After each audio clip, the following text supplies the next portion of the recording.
WPEN Burlington, Philadelphia, a Beasley Media Group station.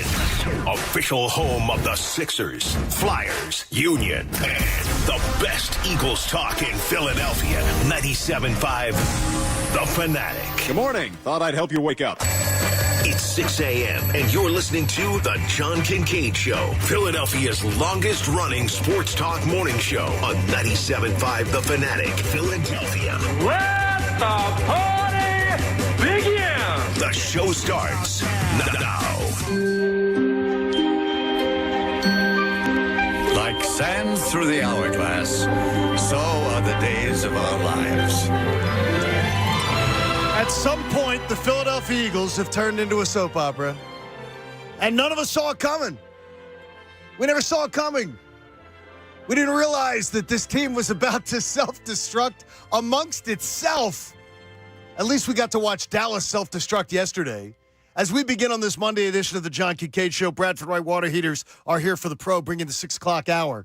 At what point did the Eagles become a soap opera? They're a joke right now.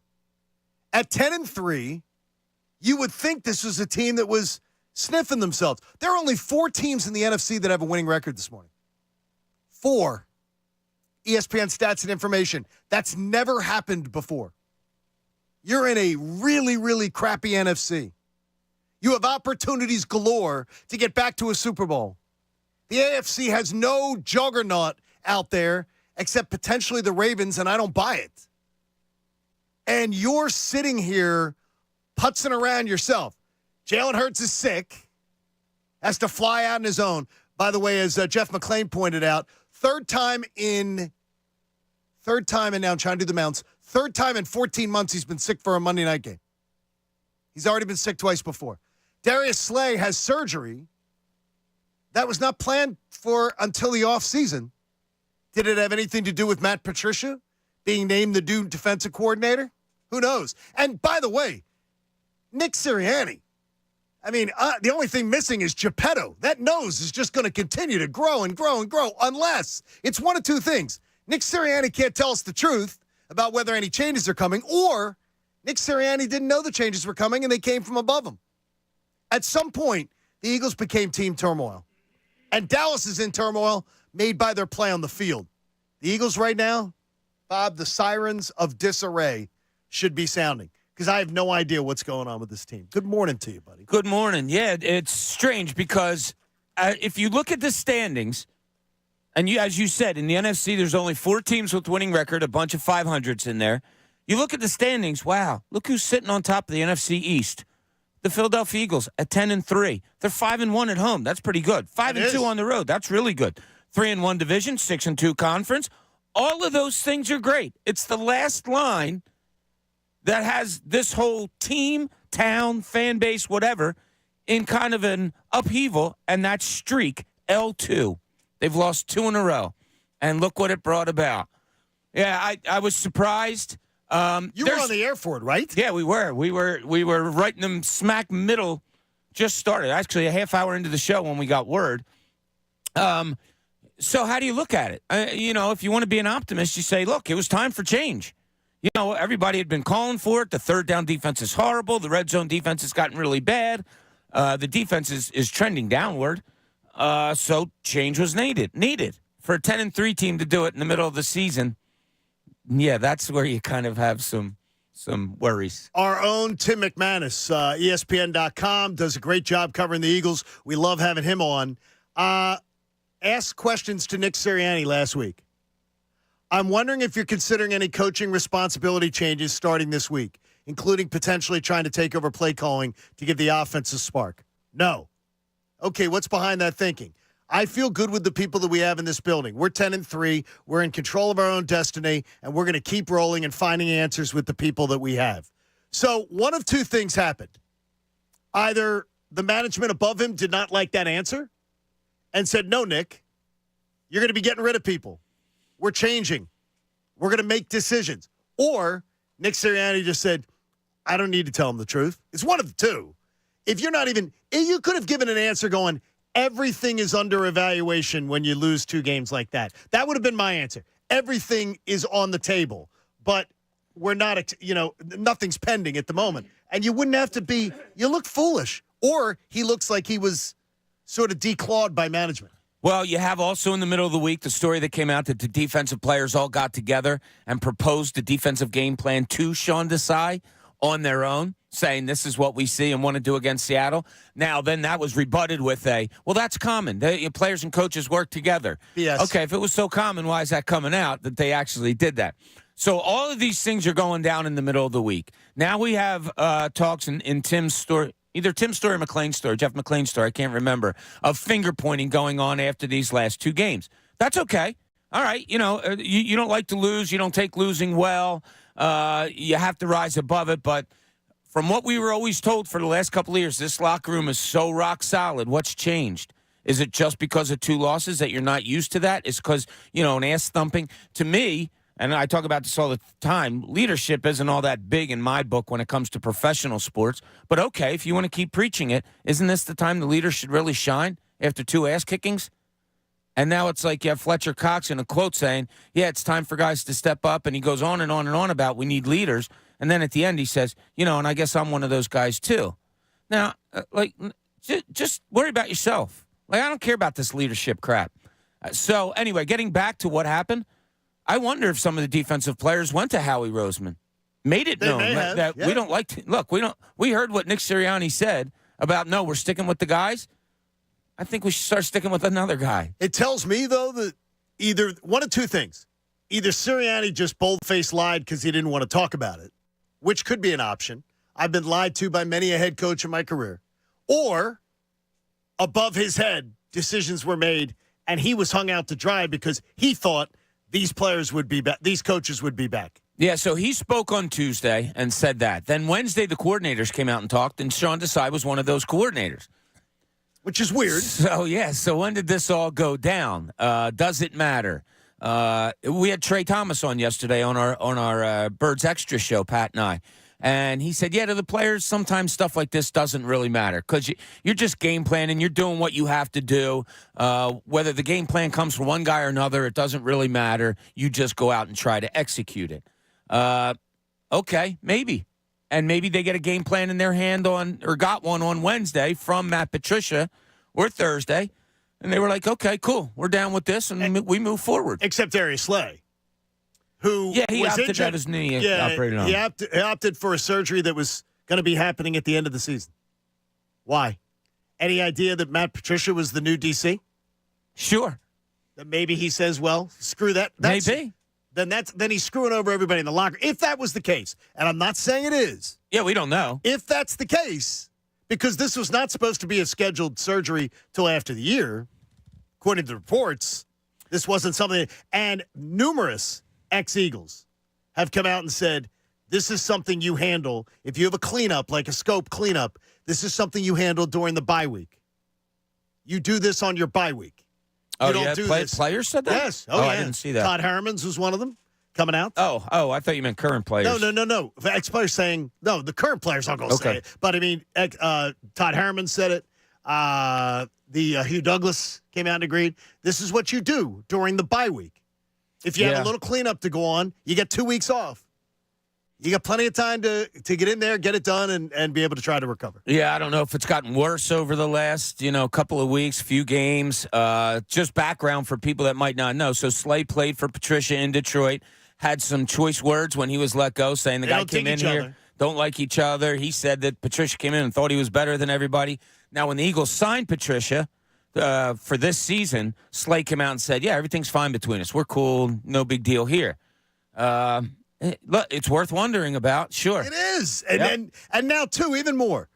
Jalen Hurts sick. Having to go out in his own plane. Oh, my gosh. What is this? Like a Saving Private Ryan? My gosh. Let's fly. Jalen's got to fly out in his own jet. Let's keep him in isolation. So then you're going to put him in the huddle tonight? You felt he needed to be isolated last night? Yeah, I don't disagree with it. And you're going to put him in the huddle tonight, get everybody else sick? Okay, if they get sick tomorrow and Wednesday and Thursday, who cares? You don't have a game until Sunday. Then you don't practice. Yeah, that's all right. I'd rather have everybody playing tonight. You can get sick during the week and stuff like that. That's all right. Now it's time for battle. Let's go.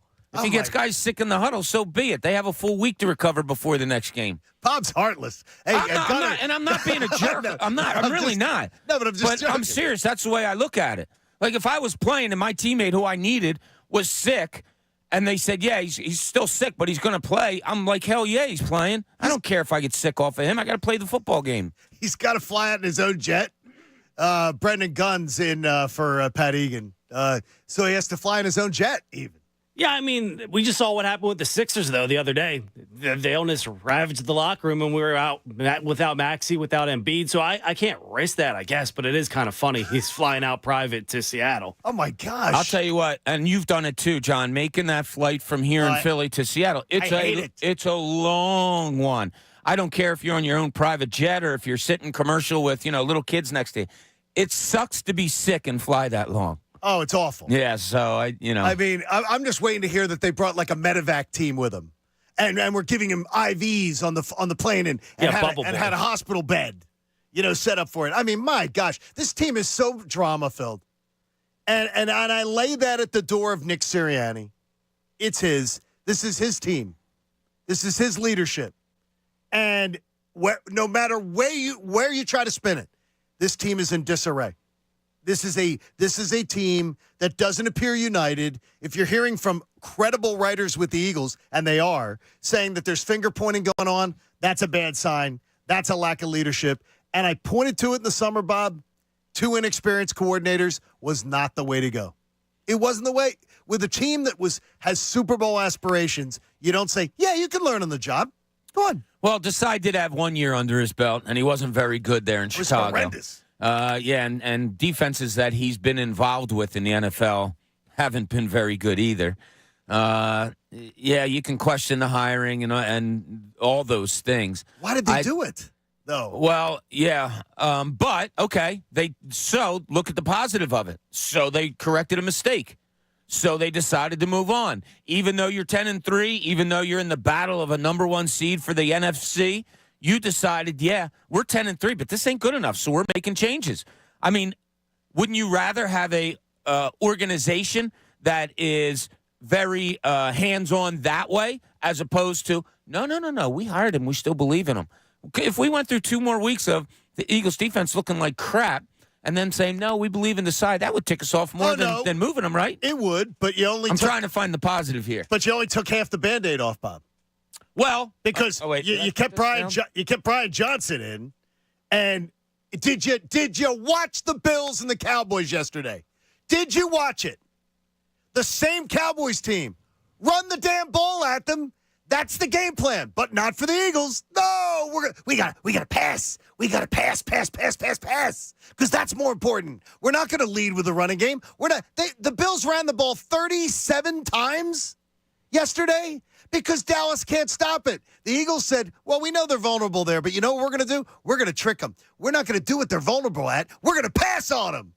I mean, that Buffalo game, though I'm very happy, Buffalo, congratulations on the big dominant win. That was a lot of fun. I can't understand it. The game plan was right there to beat in Dallas, and then you see the very next week another team uses it. Another team goes out there and says, oh, well, we'll lean on our offensive line and we'll run the football right down their throat. And we'll run right at Micah Parsons constantly. 4 consecutive plays running at Micah Parsons, gaining, as I wrote down in my notes here, gaining 27 yards on the ground. You ran right at Parsons to neutralize him. Yeah, the Eagles did it once when they played the Cowboys. He came upfield. Lane Johnson just, hit him on his left shoulder, drove him off stride a little bit, and boom, there you go, right up the gut for, I believe it was DeAndre Swift. Yeah, I have a question about all of this that's probably, I asked it yesterday, but you guys weren't there, so it'll be a pertinent question to ask you today. About all of this, and I think it'll get the wheels spinning, and maybe some people will have some reaction to it. And Saturday afternoon, I had to watch Shane Steichen. I challenge you to pull up the Indianapolis Colts' the depth chart on the offensive side of the ball, and I want you to tell me that you can find 3 guys of the 11 that would start for the Philadelphia Eagles right tonight. If you can find 3. You're stretching. And Shane Steichen goes out there and runs an offense that is smooth, that is precise. Oh, with Gardner Minshew, a backup quarterback since week 3. It is the indictment on Brian Johnson. when you look at what Shane Steichen's doing with spare parts, bubble gum, and rubber bands. And this is what Brian Johnson's doing with a freaking Ferrari parked in the driveway. I think they did I think they did it halfway, Bob, honestly. But I don't know that they felt that there was somebody ready to take the play calling over. And if you spin to me that Nick Sirianni's calling the plays, and I've heard that a lot on this station even this weekend, BS, he needs a play. He would have a play sheet in his hand. Andy Reid has a play sheet in his hand. Doug Peterson has a play sheet in his hand. If you're a head coach, you must have a play sheet in your hand. You don't have the playbook memorized. You don't just say, okay, run off right tackle. There's play calls. You might have the playbook memorized if you see in our plays the past couple of weeks. That's bad, Gunner. That's bad. Brian Johnson could be helped out by his players also a little bit. He could, absolutely. No just question. stop fumbling, 3 key fumbles, stop dropping passes, 2 key pass drops there also that could have led to, my God, you're talking 5 times down in Dallas territory that didn't happen because of players' mistakes. So they got to clean their asses up, But too. imagine what the defense would be like if they had a blow. If you gave them a rest. I don't know. I don't know if they'd be any better, to tell you the truth. I mean, seriously. They ain't good when they come out to start the game. I understand. Well, then limit their possessions. Give them 1 less possession. Give them 2 less possessions. Run the damn ball. You didn't see it yesterday against the Bills. What Dallas the Bills just showed you exactly how you attack the Cowboys. Over and over again. Just ran it right at them. No, Micah Parsons was a non-factor. They ran right at him all day long. And it's a crazy look. Look, it's team drama. The Philadelphia Eagles in Seattle, and you're still going to get people going, oh, no, they're all right. They're 10-3. They're all right. Are they? Are they all right? Try to convince it. Where do you fall on these moves? And more importantly, are you glad to see the change at defensive coordinator? Because a lot of people, for some reason, have something against Matt Patricia when he didn't do anything here that I know of. 610-632-0975. Your thoughts on team turmoil as we get started. We got Monday Night Football tonight. The Birds and the Seahawks will be all over here on 97.5.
We're going to get your thoughts on the Eagles' team turmoil as they get ready to face the Seahawks tonight. How you feeling about that game?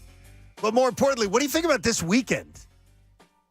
There's no way Darius Slay decided to have that surgery when he found out about Matt Patricia, right?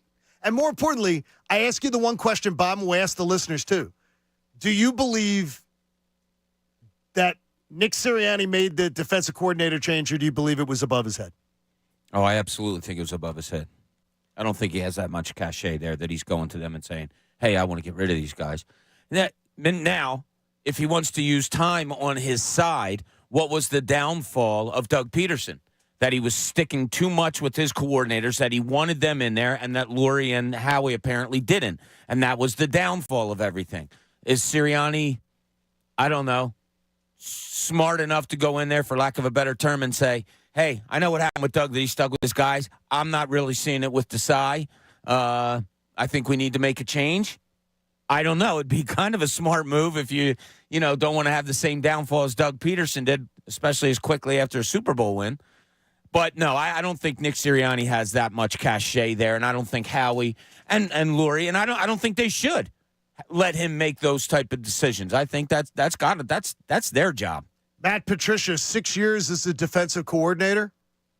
2012, 9th in points per game. 2013, 10th. 2014, 8th. 2015, 10th. 2016, 1st. 2017, 5th.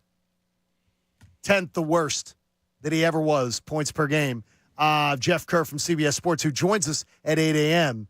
The Eagles defense ranked 23rd right now in points per game. We'll see how that shakes out after tonight. So, where are you sitting on this right now? And more importantly, can you believe that this is a 10-3 team? And as Bob's pointed out earlier, this is a 10-3 football team. And we're talking about all this turmoil. This isn't good for Nick Sirianni. And Scott in West Philly's first up this morning. Scott, good morning. You're on the Fanatic. How are you, buddy? Good. Yourself, fellas? How you guys doing Good, today? man. Good, buddy. Got a couple quick points. First, the Colts. I could pick a guy off their team that I would love to have. Michael Pittman's a dog. That guy's getting no business. He is a dog, isn't he? Yeah. You said look deep, but You can't find three though. Zach Moss will back up Swift. He could back up. Yeah, what Shane Steichen's doing with the Colts with a backup quarterback since week 3 is ridiculous compared to what we're seeing production-wise here.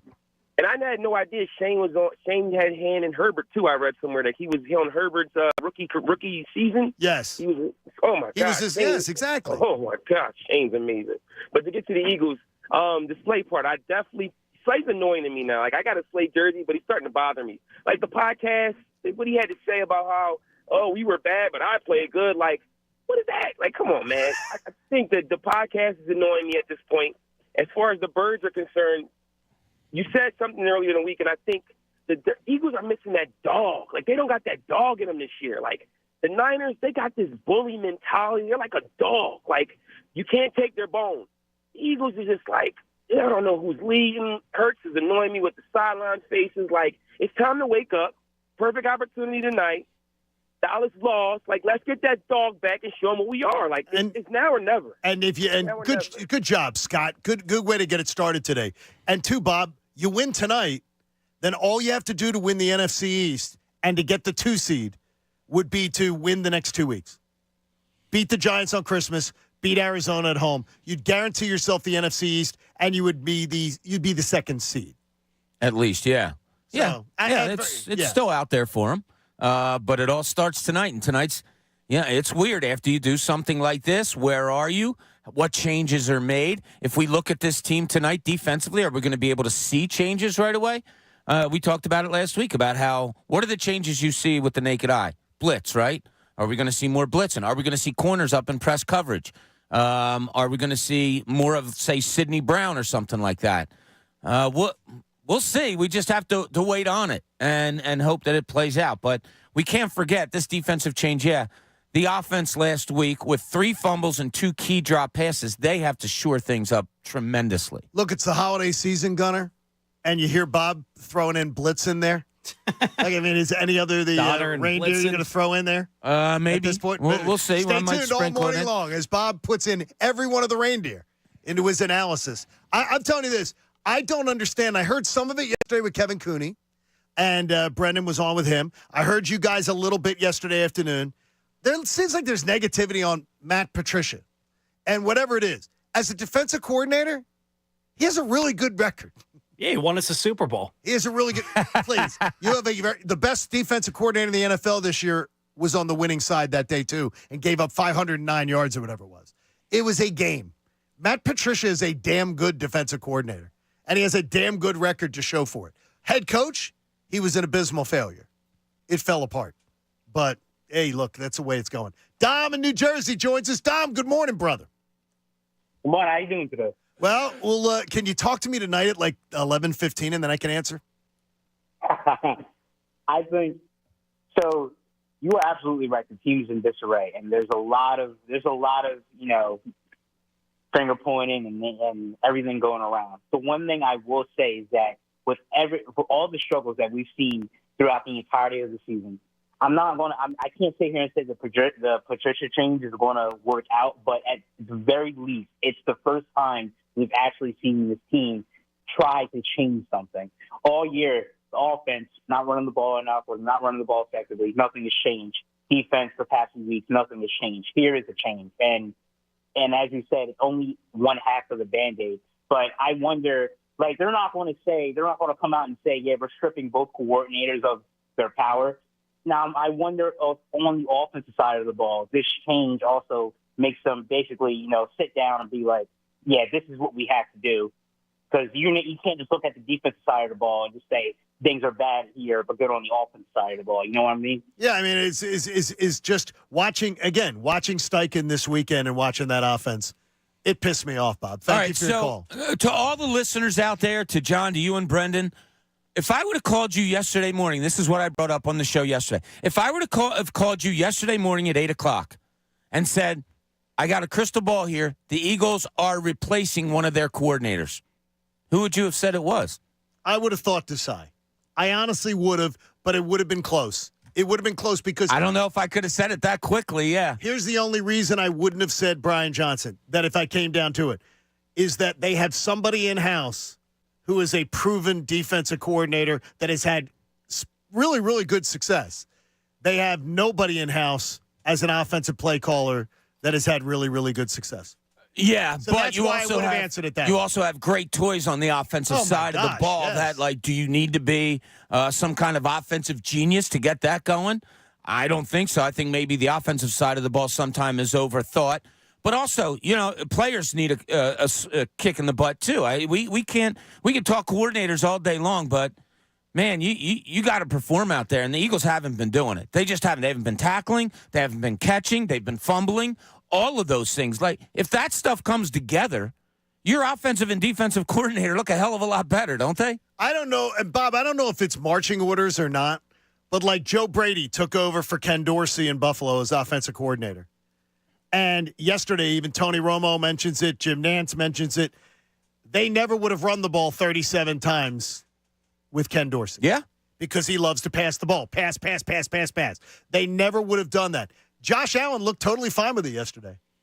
He looked big smile on his face. He looked totally fine. They want to win. Players want to win. They don't want to just go okay, well, we have the shot. You got to do whatever it takes to try to win and adjust. And I haven't seen that out of this offense. But I don't think Nick Sirianni's ready to call plays. And again, if the people who keep saying, no, Nick Sirianni's calling the plays, you're so full. Look, Andy Reid, Doug Peterson, Kyle Shanahan, they have call sheets in front of them, giant call sheets. They don't just say, okay, pass it deep this play, guys. Okay, we're going to run off right tackle this play. No. You may have a head coach who says, hey, run the ball. I want you to run the ball this drive. Find your best running plays and run them. Yeah, he's not calling plays without a call sheet. It's ridiculous. I mean, it's like people thinking there are conspiracy theories going on all over the place. Well, it's like Brian Johnson has more people who will excuse make for him. Sean Desai had nobody. There was nobody defending Sean Desai. And Sean Desai was dealing with the island of misfit toys compared to what the keys that Brian Johnson was handling. Well, that's why I would have said, I woke up yesterday at 8 a.m., I would have said Brian Johnson because he has the full cabinet of weapons, and Sean Desai kind of has Nobody. And then there was also the built-in excuse of, I know we've heard Adam Schefter say Frank Reich has no interest in coming back, but if I would have woke up yesterday, I would have went to that, said maybe they replace Brian Johnson with him. Yeah, well, exactly. We took callers yesterday, and it was probably 50-50 about, oh, yeah, man, I don't know. I think I would have fired Johnson. Or, yeah, they made the right choice in firing Desai. It's crazy. What You're would help 10 you and win 3. more, do you think? What's that? What would help you have a better chance to win the rest of the way? Taking your question, is it replacing Desai or is it replacing Johnson? Because I really do think it's still replacing Desai. When you're talking how to scheme with lesser players, you have to go to the defensive side of the ball, probably. But would it have surprised you either way? No. Wouldn't If have. we were talking today about Brian Johnson being replaced by whomever, and the talk of Sirianni not being able to call plays, well, if that is truly the case, shame on him. Like, you're a head coach. You saw what Shane Steichen did with this offense last year. Nobody was closer to what Shane Steichen dialed up last year to make this an offense that was just incredible. If you didn't learn from that after your 2-5 start, if you didn't see how to get the motor running of Jalen Hurts and A.J. Brown and Devontae Smith and all those guys, and a 1,300-yard rusher, which you could have had with DeAndre Swift had you given the ball enough, like, what? You're not learning that? Then shame on you. Isn't it though? Wouldn't you think? And this sort of goes along. And I hate to go back to the same reference, but it goes back to a guy like Larry Brown. And you talk about how Larry Brown had such a feel for it and such a way to manipulate a game plan once the minute he saw what the opposition was doing. Shane Steichen has instincts. Shane Steichen, by the way, they ran hurry up around 30% of the time on Saturday. When do we run hurry up? Like, when do we let the quarterback improvise and do some things? When do we – I don't understand it, why we've gone back to rudimentary after what we saw last year. Like, Yeah. what did people do all last year? Not watch? I don't know if the knee thing had something to do with it, with Jalen Hurts, that they didn't feel they could run hurry up because of it. So think about it. You hit a 15-yard out and you want to run hurry up. You're running to the line of scrimmage to get it done. So as the defense can't get replacements on the field, you want to keep going against whoever they have.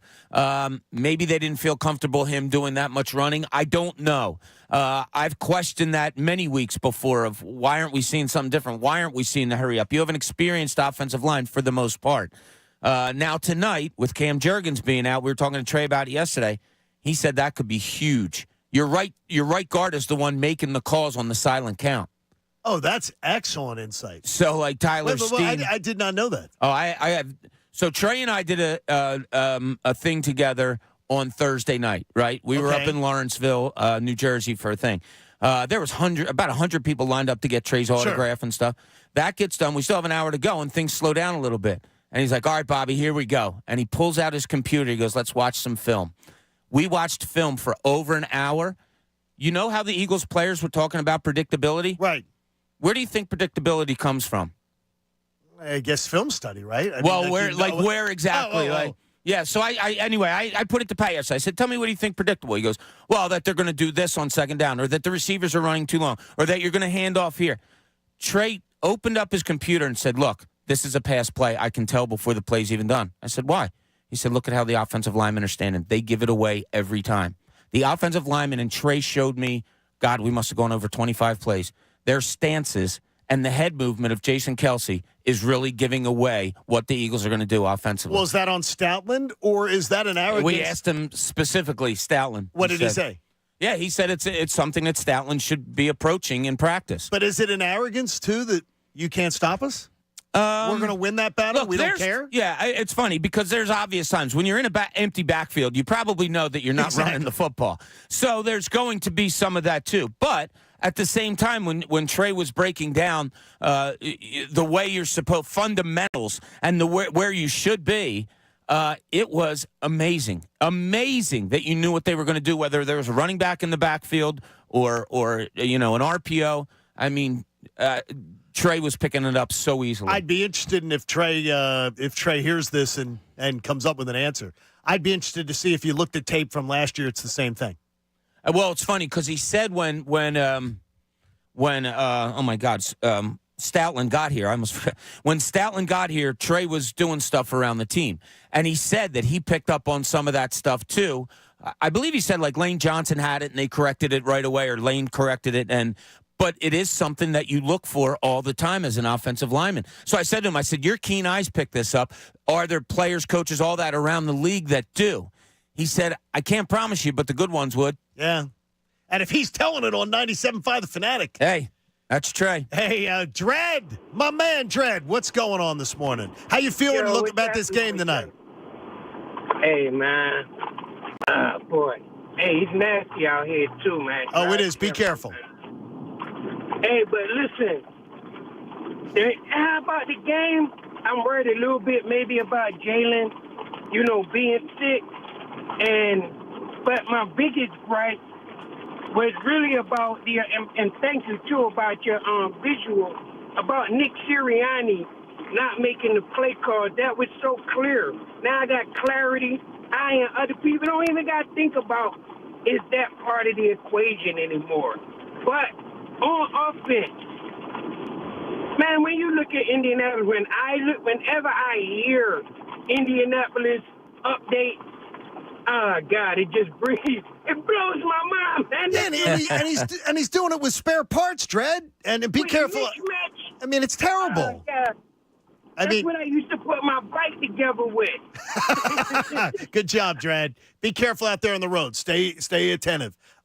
It was to me, it was annoying to watch Gardner Minshew run an offense that looked much smoother and much more efficient than the Eagles. And the RPO, Gardner Minshew with the RPO. Is there really a threat of Gardner Minshew to run the ball? They're running RPO offense, and he's 6-yard gain, 5-yard gains, dumping it off, all the intermediate stuff that has been lost from this offense. It's completely lost. Yeah, I don't understand it. We talked last week what would really tick you off to watch. If I see Jalen Hurts go back early in the game and wait and scramble and throw the ball out of bounds, what have you learned? I mean, let's go. Gosh. Let's get those intermediate passing lanes open. Let's run some slants. Let's have your running back chipping if he has to and then coming out of the backfield as a release. Something. I asked Trey specifically, I said, what do you think it takes for this offense to get going? And I guess his answer shouldn't surprise you as a former offensive lineman, but he says, you got to start running the ball downhill. He said, that's how you cure an offensive line. Run the ball downhill, get your offensive linemen beating up on people, and then everything comes much easier.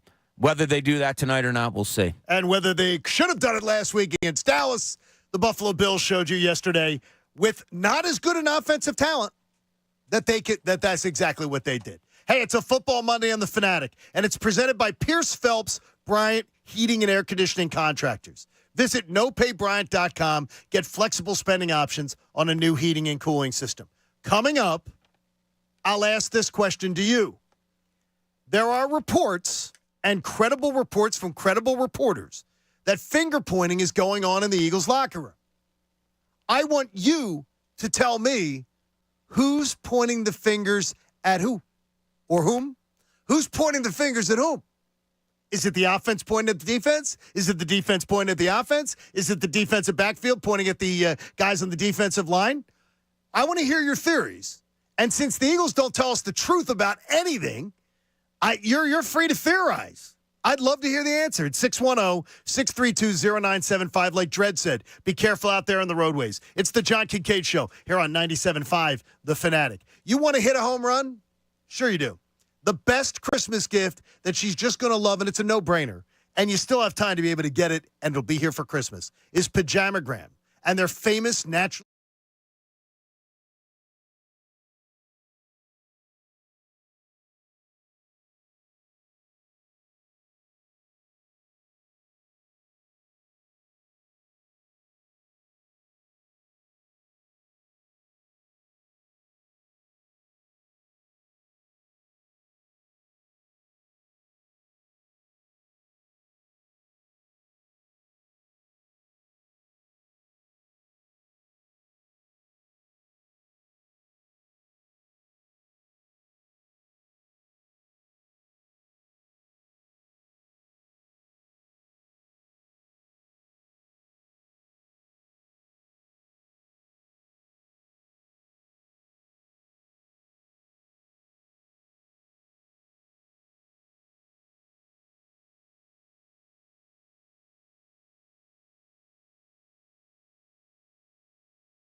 Burlington, Philadelphia, a Beasley Media Group station. Official home of the Sixers, Flyers, Union, and the best Eagles talk in Philadelphia. 97.5, The Fanatic. Now, back to the John Kincade Show on 97.5, The Fanatic, Philadelphia. All right, got to get an answer from you. Eagles beat writers, multiple, by the way, mentioning the idea that there's maybe some finger pointing going on in the locker room. Maybe that helped to lead to the ouster of Sean Desai, who gets to keep his title, but now I guess gets to be in Howie Roseman's old office on the side of the building where he can't hurt anything. And now, all the discussion is. I'm asking you the question: who do you think's pointing fingers at whom? I believe, Bob, when I heard the story, my belief is it would be the defense pointing at the offense saying, why don't you make us can you limit the possessions a little bit? Could you give us a breather? You're breaking the wheels off the bus every single week by not giving us enough rest. I think they're saying control the ball, offense. Do more. Do what we did last year. And do that. I think that if someone's saying finger pointing's going on, I believe it would be one unit against the other unit. You've been in a ton of locker rooms and covered a lot of teams. Is that too simplistic? Yeah, because if I'm the offense, I come back, I would say, well, then get the hell off the field on third down. Shut your mouth. Like, you really, that's your argument? That might be the stupidest argument that the defense could have against the offense. To say, oh, can you hold up so we can get some rest? You're not getting off the field in third down. You're last in the league. So I don't know if I have the balls enough if I'm a defensive player to say that to the offense. I think finger pointing probably went more towards what happened, more towards Sean Desai.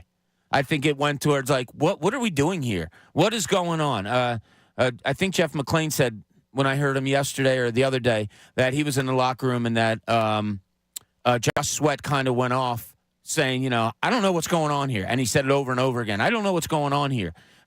So might it be similar to when Jason Kelce was in the middle of the field raising his shoulders saying, what are we doing here, when Nick Sirianni was play calling? So if there was finger pointing, I would tend to say it would be more towards coordinator and what happened than to each other. Do you see finger pointing sometimes within the one side of the ball?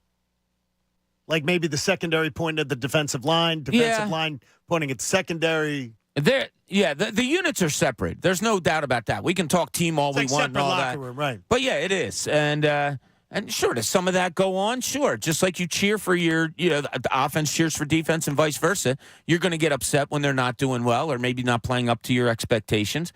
But now, professional sports, for the most part, the good people that I talk to, players and all that, you have a beef with another player. You go talk to that other player.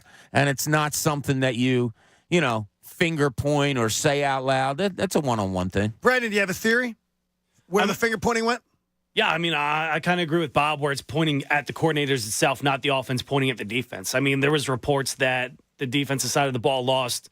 They liked Sean Desai, but they didn't think he had the confidence to be a defensive coordinator. And if you don't think your coach has confidence in what he's calling, then why are you going to go out there and have confidence in what you're supposed to be executing? Do you remember training camp when one of the reporters, and I think Tim McManus had it, that they stopped practice because Howie Roseman was telling the defense stopped something? practice, yeah. Right. Yeah, to do a drill. Yeah, he said you have the wrong personnel or something. And I said at the time, something's wrong here.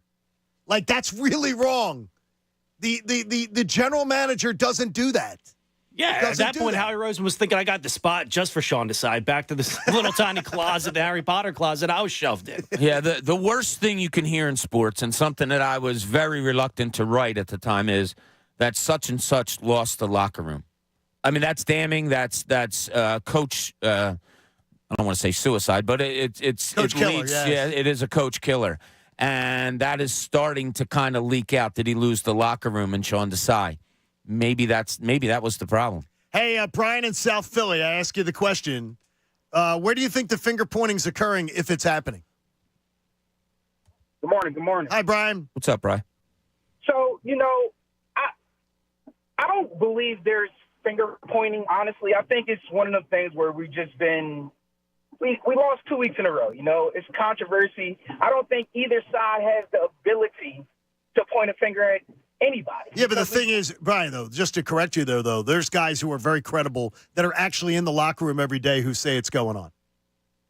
You know, absolutely, that could be the truth. But I mean, just from a fan standpoint, I don't believe that there's enough to point a finger at one side or the other. Like you said, third down, defense can't get off the field, offense can't possess the ball. We can't hold on to the ball. We're turning over the ball. So I don't think it's either side, you know, that can point a finger. I mean, at the end of the day, I think it falls down to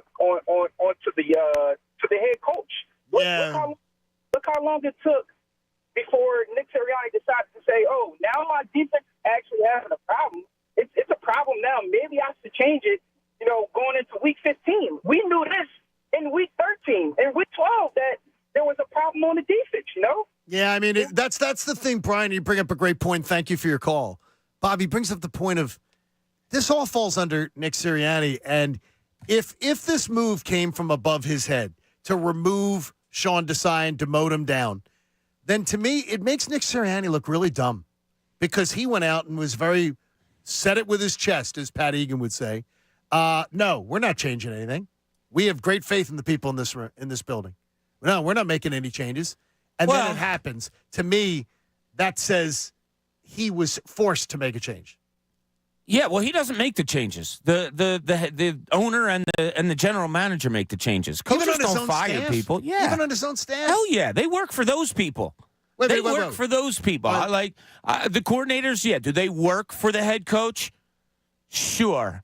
Yeah, but you think Nick Sirianni has enough cachet to go there and say, "Yo, we need to fire Sean Desai"? Okay, so it's what you're saying is an element of cachet because there's no way Andy Reid's general manager is saying fire this guy and Andy's not making the call, but he has the cachet. Is your point? Now. Andy Reid's like the second winningest head coach in NFL history. Right. So you have to have cachet, sure, to be able to pull something like that. And look, if you're Nick Sirianni, and Pat brings it up all the time, the coaching tree, the coaching family.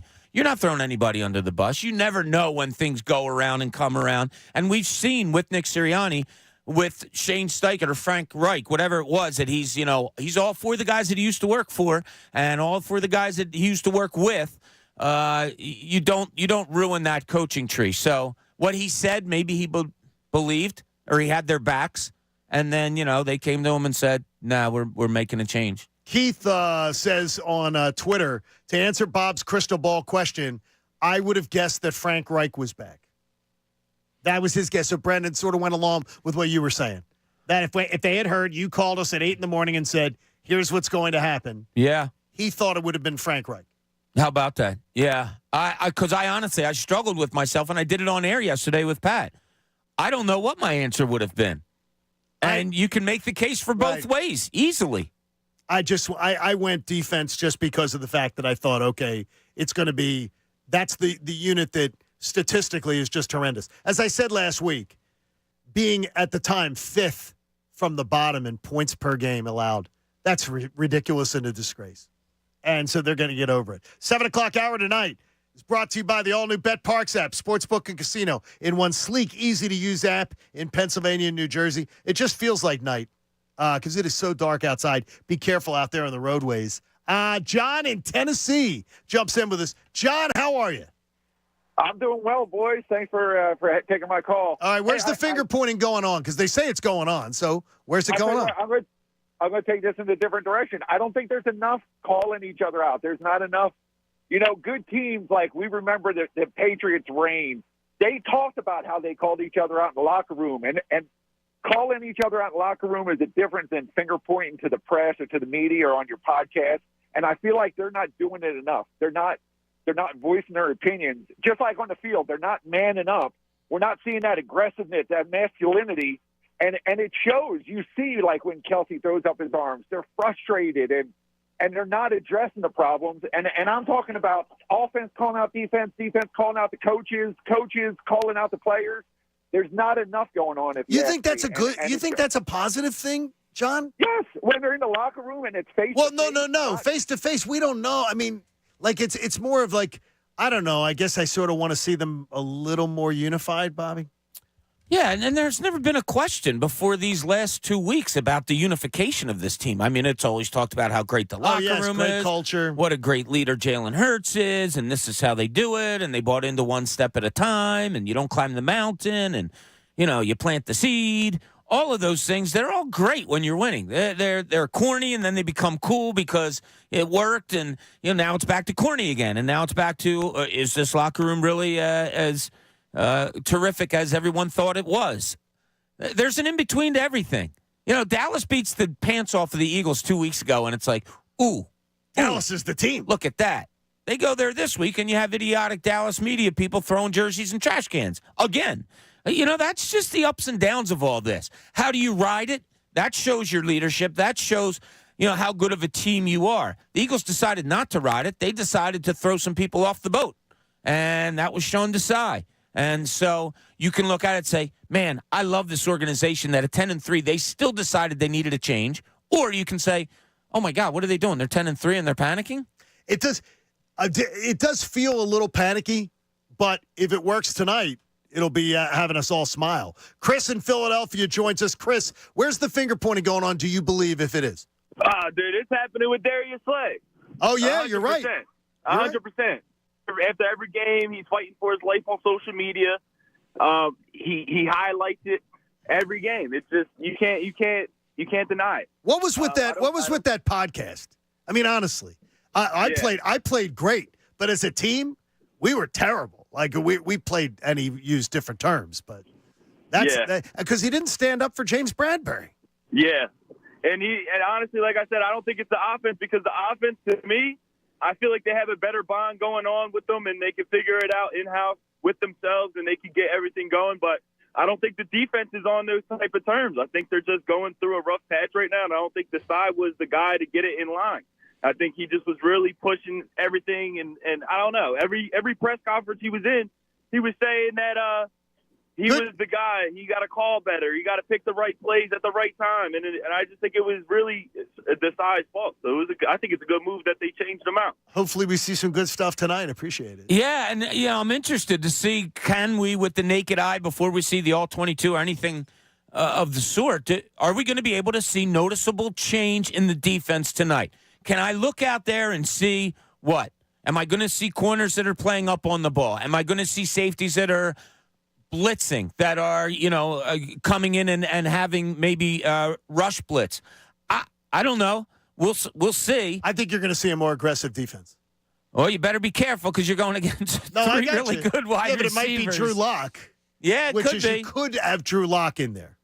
So, I mean, their season's on the line. They lose tonight, they're in bad shape as far as making the playoffs. All right, Ian in the Northeast joins us. Ian, good morning. Where's the finger pointing going on, Ian? What's going on, fellas? Hey, buddy. So, if you go back to the Buffalo game, John Clark interviewed Kevin Byard right after the game.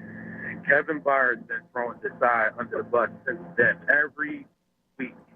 So the finger point is definitely on the defensive side of the ball, and it's starting in that secondary. They don't like how they were being used. I called you guys last week and said that Desai was using the defense wrong, especially the secondary. You got man corners and you're playing off coverage. Can't call it zero blitz and be playing 10 yards off. He didn't know what he was doing. He was in over his head. Well, the one thing is, I think, and it's one of the things I've pointed, I believe all year long, whether I'm right or not, I'm not saying that I'm the end-all, be-all on this, but in my opinion, I think the game was moving too fast for both coordinators. Especially, and two, on offense, I see it. It's just I don't believe that they are. I think it's moving too fast. Well, that's maybe why you don't see a hurry-up offense all that much, because that even quickens things there. Now, does that put more responsibility on Jalen Hurts? Is he calling his plays if you're going to no-huddle offense? Probably not. You probably give him 2 or 3 plays at a time that you're looking to do. It's so weird to say. A 10-3 football team, you still have that number 1 seed out there to get. You still probably will win the division. But you need to see change tonight. And you need to see it on both sides of the football. And that's really hard to believe at 10-3. That's what we're looking at. I will tell you, I gave you a hot tip the other day, and I'll stick with it. Dallas is losing 2 games in a row. Now, I did not see a blowout butt-kicking like I like Buffalo gave them yesterday. But I really believe Dallas, I didn't buy into what people were seeing with Dallas. And I still think they're going to go to Miami and they're going to lose. They're not going to lose like that, like they did against Buffalo. I think it'll be a trade scores type of game. But I believe they're going to lose it. They're going to lose at Miami too. I don't believe in the Cowboys. And I would tell you right now, if the Cowboys came to Philadelphia, I would pick the Eagles. Even in all this disarray, I would still pick the Eagles to beat them in a playoff game at home. On the road, I don't know what I'd believe. That's why this division is so important, Bob. That's why tonight's game could just take the heat off, could create such less pressure. They win the night. All they got to do is win the next 2 games. They're going to be the 2 seed. Beat the Giants on Christmas, beat Arizona at home, and you're the 2 seed. And if something happened, then win the last game at the Giants. So win 2 out of 3, and you're going to be the 2 seed. Mm-hmm. It takes so much pressure off if you win the night. If they lose, it's gonna be a 5-alarm fire. Oh yeah, it's like it's never gonna. It doesn't seem like it's gonna change. No, probably not. You've made change. Then what do? Do you make more change if the offense isn't really rolling tonight? Do you say, okay, the defense looked better, so let's make a change at the offensive coordinator too? I don't know. It is amazing that there is this much. I guess turmoil might be too hard of a word, but it's close to that with a 10-3 football team sitting where they are. Is it? I like I told you, I have family down in Baltimore, and they're vying for number 1 seed also. Yes, they are. I could imagine if I reached out to my nephew, he'd say, yeah, we'd love to have your problems every year. You're 10-3 and you're bitching. We're happy to be where we are. Just think about it. Teams would be ecstatic being 10-3. Fan base is ecstatic being 10-3, and we're in this position. I do look at it as more positive than negative. You had something not going right. You changed it. I'm not going to say you fixed it yet because I don't know, if Matt Patricia comes in here and makes things that much better. But you made changes where you thought they had to be. So I kind of have to give I'm not tipping the cap, but I'm putting, the thumb and the forefinger on the hat to Howie and saying, okay, you decided to do this. I respect that. Yeah, it's going to be interesting to watch how this all shakes out. But this team tonight on national TV, I do not believe for a second that Jalen Hurts isn't playing. I think this is what they had to do. They had to list him on the injury report or the illness report, whatever it is. They had to list him because if he ended up not playing on Monday night, and they didn't say anything on Sunday, this thing would be really bad. The NFL would step in and say, we can't do this with our gambling partners and everything else. Well, we couldn't have that. He was out on Saturday, and they listed him out as sickness. He didn't practice on Saturday. I think they're fine with the way they handled it. He got sick. He practiced on Friday. Didn't practice Saturday because he was sick. I think they made the right decision by not putting him on the team plane and letting him fly out there by himself. I absolutely think that was the way to go. And now he's out there, and we'll see. For athletes, Pat said the same thing as you. He'd be shocked if he didn't play. They're getting, they're probably getting fluids and getting all the best care that you can get. And let's not forget, when we're sick, we're just dumpy, middle-aged, older, whatever men that it's going to linger. These guys are professional athletes where sicknesses can be flushed out pretty quickly. But I've also seen athletes that are so sick that they couldn't take the court, floor, ice, whatever. I don't know. I still put it up there it depends how he wakes up in a few hours and see how he is. Can you see a world where Jalen Hurts says, I'm not going to go? No. Like, I can't see that. I can't picture that either. Like, if it's in his hands and the team clears him, I can't see a world where he would say no, even to the team's detriment. I think he wants to play so bad. Yeah, I agree with you. But if he comes walking across the locker rooms puking as he's walking, and his shuffle has no pace to it, and you can tell he hasn't eaten in 2 days, and he's down. You can't send him out. I don't know if I want that out there either. And the way Schefter worded it, harboring hopes to play, that didn't sound great to me. I think it got exactly what he wanted out of that tweet. You think so? Yep. We can ask him about it. We'll ask him on Wednesday, but Jeff McClain said it yesterday. He does not believe that he's not playing. He thinks the fact that he flew out there and everything, that he'll play. Obviously, something could go strange today, could go off the rails. I don't buy it. I know this is that Nick Saban sings the praises of guys like Hurts, Landon Dickerson, and them as like go-through-wall kind of guys. I don't see him saying, yeah, we can win this one with Marcus Mariota. Marcus Mariota, I don't think he could lead a bachelor party to a strip bar. Well, I just couldn't deal with the David Carr victory lap if we go out there with Marcus Mariota and win tonight and then have to hear him double down on that. Hey, Joe in West Philly joins us. Joe, good morning. You got this finger pointing thing bothering you a little bit this morning? You know what? I think just because, the Eagles are in a position, I think that's why, this stuff is going down fast before it get out of hand. Look, man, the Eagles they got 10 wins this year, but a historically bad defense. Historically. I mean, 25th, 23rd, and everything, and 10 wins. I'm guessing they're looking like, listen, 10 wins ain't come from the defense this year. I mean, do you remember a game where the defense had totally dominated or took over? The Miami game was really a good one. Okay, that was cute. You know what I'm saying? But basically, the defense had, come on, man. I just feel like you said, guys, injuries and all that kind of stuff, whatever, man. So somebody's doing something good if you still get 10 wins with historically, not middle of the road, not, 25th and everything, 23rd and everything. So I think, maybe you don't like Brian Johnson's play calling and all that kind of stuff. Do you like it? I'm not. You know what? I don't think the Eagles are complete on offense that they was last year. You talk about creativity, then you talk about 37 runs. No. Well, then that's on Brian Johnson. But you want 37 runs every week, but you talk about they don't have any creativity and all this kind of stuff. No, you faced Dallas. Everybody knew. Run the ball at Dallas. And the Eagles decided, and Brian Johnson and the Eagles' offensive plan was decided, we're smarter than the room. We're going to come out and pass. Dallas is the top of the game because everybody just running the ball on them. You know what I'm saying? Well, you got to do that. That's Josh Allen on the other side. That's the Buffalo. Buffalo's not those, Wait a minute. Jalen Hurts is on our side. What are you talking about? Come on. You can't do it. Well, that's Josh Allen on that side. Jalen Hurts is on our side. Jalen Hurts is above Josh Allen in the MVP conversation. Come on now. I don't know what the excuse making is for Brian Johnson. I don't get it. Well, they threw the ball 28 times and ran it 23 against Dallas. Hurts only ran it 5 times. I know there was a few designs there. A few designs that we hadn't seen, by the way. They didn't have any offensive flow. And look, 3 fumbles and 2 drop passes. That goes from being like everything's okay again to, oh, my God, all this Brian Johnson talk. And that's probably not fair. He had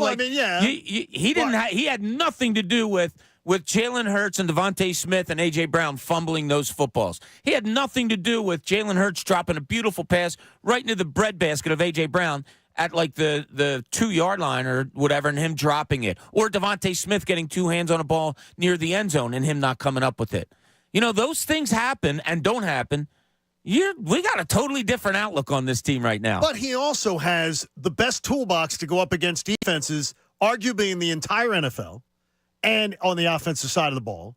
And more importantly, too, when you have guys like Dan Orlovsky and others pointing out this offense is not creative, this offense doesn't masquerade what it wants to do, it should be on Brian Johnson because he's supposed to be the architect. You want to get in and share your thoughts on this, love to hear from you at 610-632-0975. I would just say this looking forward. We're going to look at how Dallas, San Francisco, and Detroit did. Yes, we got to pay attention to Detroit now, especially if you lose tonight. John Kincade Show here on 97.5, The Fanatic. I love the BetParks app. I love the fact that tonight there's so many individual player bets that I'll be able to place.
It's a Football Monday on The Fanatic, and we got a game tonight.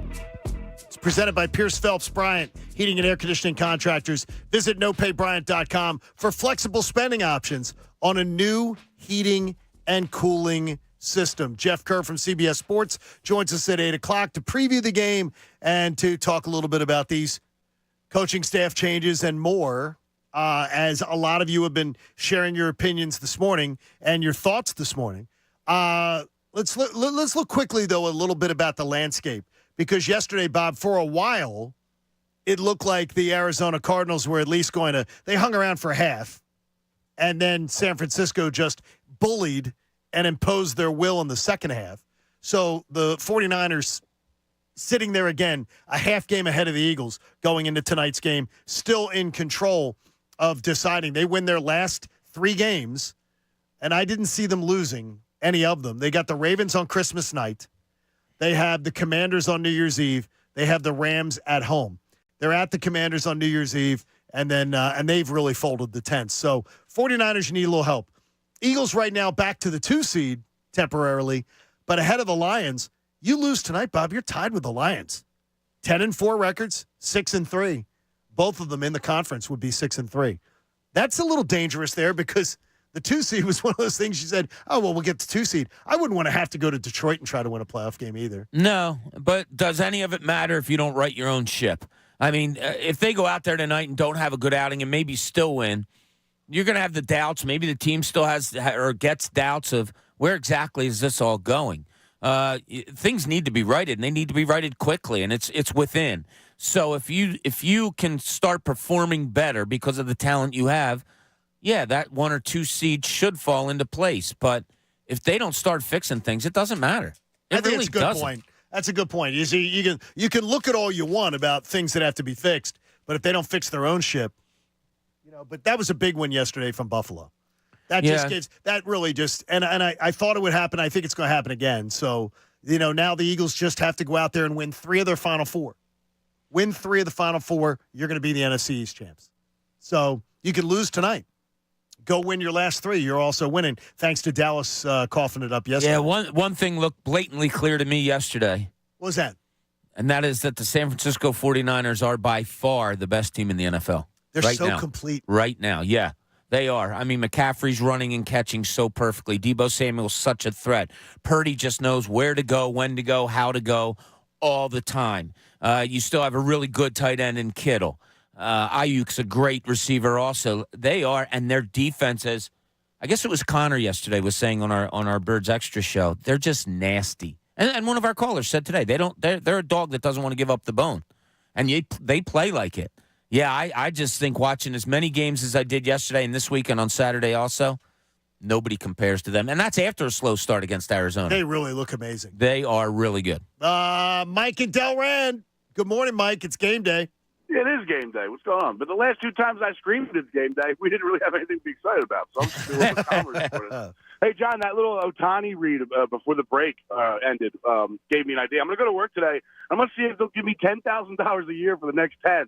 And then give me all the rest of my salary later. See, I think it's great. So I figure out how to win. I have a feeling you're going to end up in divorce court, Mike, if you take that deal. There you go. Hey, you know what?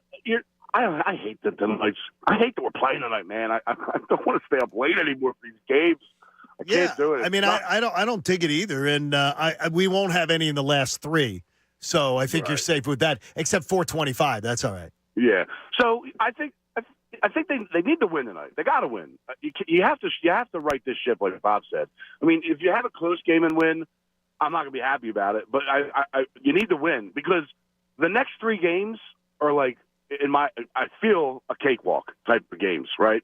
And when you have a team that can roll into the playoffs with some momentum, right? That's encouraging, and that's what I really want to see. But as far as the Brian Johnson stuff goes, listen, at the beginning of the season, I was as critical on him as anybody. And then I don't think he gets enough credit for the 2 come from behind wins, right? The adjustments made at halftime, like the Bills game, come from behind. Yep. But listen, I agree with Bob 100%. And I said this to Andrew a couple weeks ago. If you have players in position to make catches that they drop, that was the coordinator that put them there, right? If you have players who are fumbling the ball on drives that could result really close to red zone or touchdowns, that's the coordinator that designed that play. Well, how about his down and distance awareness? And his clock management awareness. Those are bad marks. Every coach can be questioned on a lot of things every game, but like Bob said, and I agree, if those things don't happen, if those players don't make those mistakes, we're not talking about Brian. I think that's a fair point. Mike, give it to us, please. Go Birds. There we go. Thanks, Mike. I think it's a fair point. Yeah, it is. We're probably Brian Johnson's name probably doesn't come out of our mouth this whole week leading up to Seattle. Had they not had to think about that, your 3-star players lost fumbles in the other team's territory. You never see that. Never. That's horrible. To your 2 best receivers drop passes that are pretty much right in their hands near the goal line. One a touchdown, one on the 2-yard line. Yeah. I mean, Yeah, I didn't feel bad about the Cowboys' loss. I didn't feel like I did against the 49ers. And they didn't score a touchdown. The 49ers was disheartening. They got beat up. Yeah, they got bullied on their own field, too. Yeah, they got beat up. It was like you had your hands up. You were throwing jabs, but they just beat you up. Against Dallas, you let your hands down, and you lost yourself. What was it, 6 touchdowns in a row against San Fran? Yeah, and let's not forget this defense with Sean Desai. People are like, oh, well, is this a good change or not? Sean Desai allowed 11 straight scores at one point this year. 9 touchdowns and 2 field goals, not counting a kneel down. 11 straight possessions. Somebody was looking at one of the media people, and I'm sorry, I don't remember who it was, who's all into numbers, was trying to look it up, and they were, from what I heard, we're back in the 1800s. Oh, my gosh. To try to find it. That's an exaggeration. But it was 11 straight possessions. You had a defensive coordinator give up points. That's unheard of. Hey, carve out your holiday gift list. The Fanatics deal of the week is a 55% savings. Get a lift ticket to Montage Mountain for just $40. Lift tickets are valid most weekends. Get this exclusive offer while supplies last at 975thefanatic.com. Keyword deal. Montage Mountain's got you covered. So if you want to get out there, that would be a great Christmas gift. Grab a bunch of them. As many as you can before they sell out. Montage Mountain taking care of you. We will have some Sixers tickets to give away later on today. Bobby Claus. It's Cooney Claus? Cooney Claus, Cooney Claus. Cooney Claus has Sixers tickets to give away. Sure we do. Versus the Bulls tonight. You're going to give them away later on. I'm going to be down there doing Sixers and 60 tonight also. And Bob's got some analysis coming up on what we saw these past 4 games, or 6 games, I should say. And you can purchase tickets for any Sixers game at Ticketmaster.com/76ers. You'll hear the game tonight right here on The Fanatic. So, the thing with that does scare me a little bit, though, is Dallas was a nice little gift. You got a gift. The Lions right now, you could be tied with them after tonight. And then you're walking the tightrope because the rest of the way, here's Detroit. They have 2 with the Vikings and a Dallas game on the road sandwiched in the middle. Does anybody believe they couldn't beat Dallas on the road? I mean, no, they could. They could. I don't think they will. So I think a loss is coming. But I mean, you don't want to be dancing with the Lions and worrying about the Lions. I mean, this is stuff that Brendan, we didn't expect to be dealing with. No, definitely not the Detroit Lions. Detroit. I mean, but about a month or 2 ago, we kind of said the Lions, their schedule to end the year is pretty easy. So if you're going to finish, you have to win tonight pretty much. You don't want to finish in the 3rd seed in the NFC and have to go on the road in week number 2 of the playoffs. Like, you don't want to see that happening. The Eagles with the easiest schedule the last 3 weeks, and tonight's obviously the 4th game. Yeah, tonight's the game you have to win. Win this game tonight, and do you think everybody exhales tomorrow? No. So you do not. Not if you don't have a football game in which you look really, really good on both sides of the ball. Look, I'm sitting at the point now, I'm not going there with, and then you have, 3 easy games to finish the season. Yeah? Says who? The way you're playing football, is there any easy games out there? Not the way I see it. This defense can't stop anybody. You have a Danny DeVito that comes in here. He wants to prove something. All right, do they keep me? Am I the guy moving? He's going to be playing for something. What's his name? Gannon comes in here. Is he going to have his team ready to go when they're really kind of tanking? They seem like they can play a half or 2.5 quarters of good ball. If there's somebody he wants to beat, it's sure as hell the Eagles. So the way the Eagles are playing right now, and I know I harp on this all the time, I don't give a rat's ass about anybody else's team in the future. You got to get this team fixed. And if they don't fix themselves both offensively and defensively, Those last 3 games are as hard as any you've played all season. See, if you win tonight, I'm going to be guilty of it. I will do the exhale. Because at that point, I'll be like, okay, the NFC East is over. Yeah, but I can't do that. I need to see them go out there and not turn the ball over, go out there and not get lost in conversations in the secondary. They look lost the past couple of weeks. So you're like Bob. You're saying if you see 34-31 tonight, you don't feel good. No, I can't have a Kansas City game where they barely squeak out with a win or a Bills game. Again, I'm not comfortable at this point, and that's what I think will probably happen, to be honest. Like, they're going to squeak by with the win, and we're all going to have the same questions tomorrow morning. Yeah, I mean, you give up 31 points defensively. I have a feeling a lot of us are going to be like, well, what's different? What's different? And it's a bad Seattle team, and who has really good offensive wide receivers. But what if it is, Drew Lock, and he puts up 31 on you? I'm telling you, I have the confidence level in this team can't allow me to look anything past the day at hand, and that's today. And I am not guaranteeing a win in those final 3 games. No chance, no way. All right, let me get you out the Dallas crystal ball that I used, and they're going to lose again on Christmas Eve. And then let me look. Okay, the one game that I'm completely confident in, Christmas night. The Christmas massacre of the Giants. Absolutely a massacre of the Giants. Christmas night. 4:25, even it's like late afternoon. That's the game I'm completely confident in, much more than I am tonight. But look, I don't want to see Mariota tonight. That would be a nightmare. I don't believe that is happening under any circumstance. Do I believe that that's the case, that Jalen Hurts won't play? I believe Jalen Hurts would do the Michael Jordan thing. We're going to have to hear tonight. He had 103 fever the other day, and this thing's going to be played up tonight it'll be like the Jordan playoff games. Well, it's kind of like, we think that players are robotic. Oh, yeah, he's a football player. Get out there and play. You felt like crap before. I felt like crap before. Imagine trying to get out there and play a football game mentally. Forget about physically. Mentally you're thinking, oh, man, am I going to puke on the field? Do I got to run to the bathroom? All these things. Like, I feel like crap. Oh, yeah, but I have to remember who's the mic here? Who am I pointing out to my offensive line of this? The play that's called, where am I going? All of these things mentally that you have to do also while feeling horrible. It's no fun. And to robotically say, yeah, but he'll be okay. Get out there and play. Okay, that's what we do. But wait, though, Bob. I mean, you got to think of it this way: is that we have a fine tradition here of the quarterback throwing up in the huddle.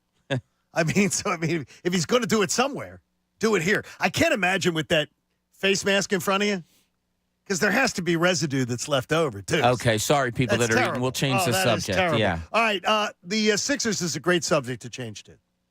And the Sixers went out this weekend. Want to give them a little love here. We are your Sixers station.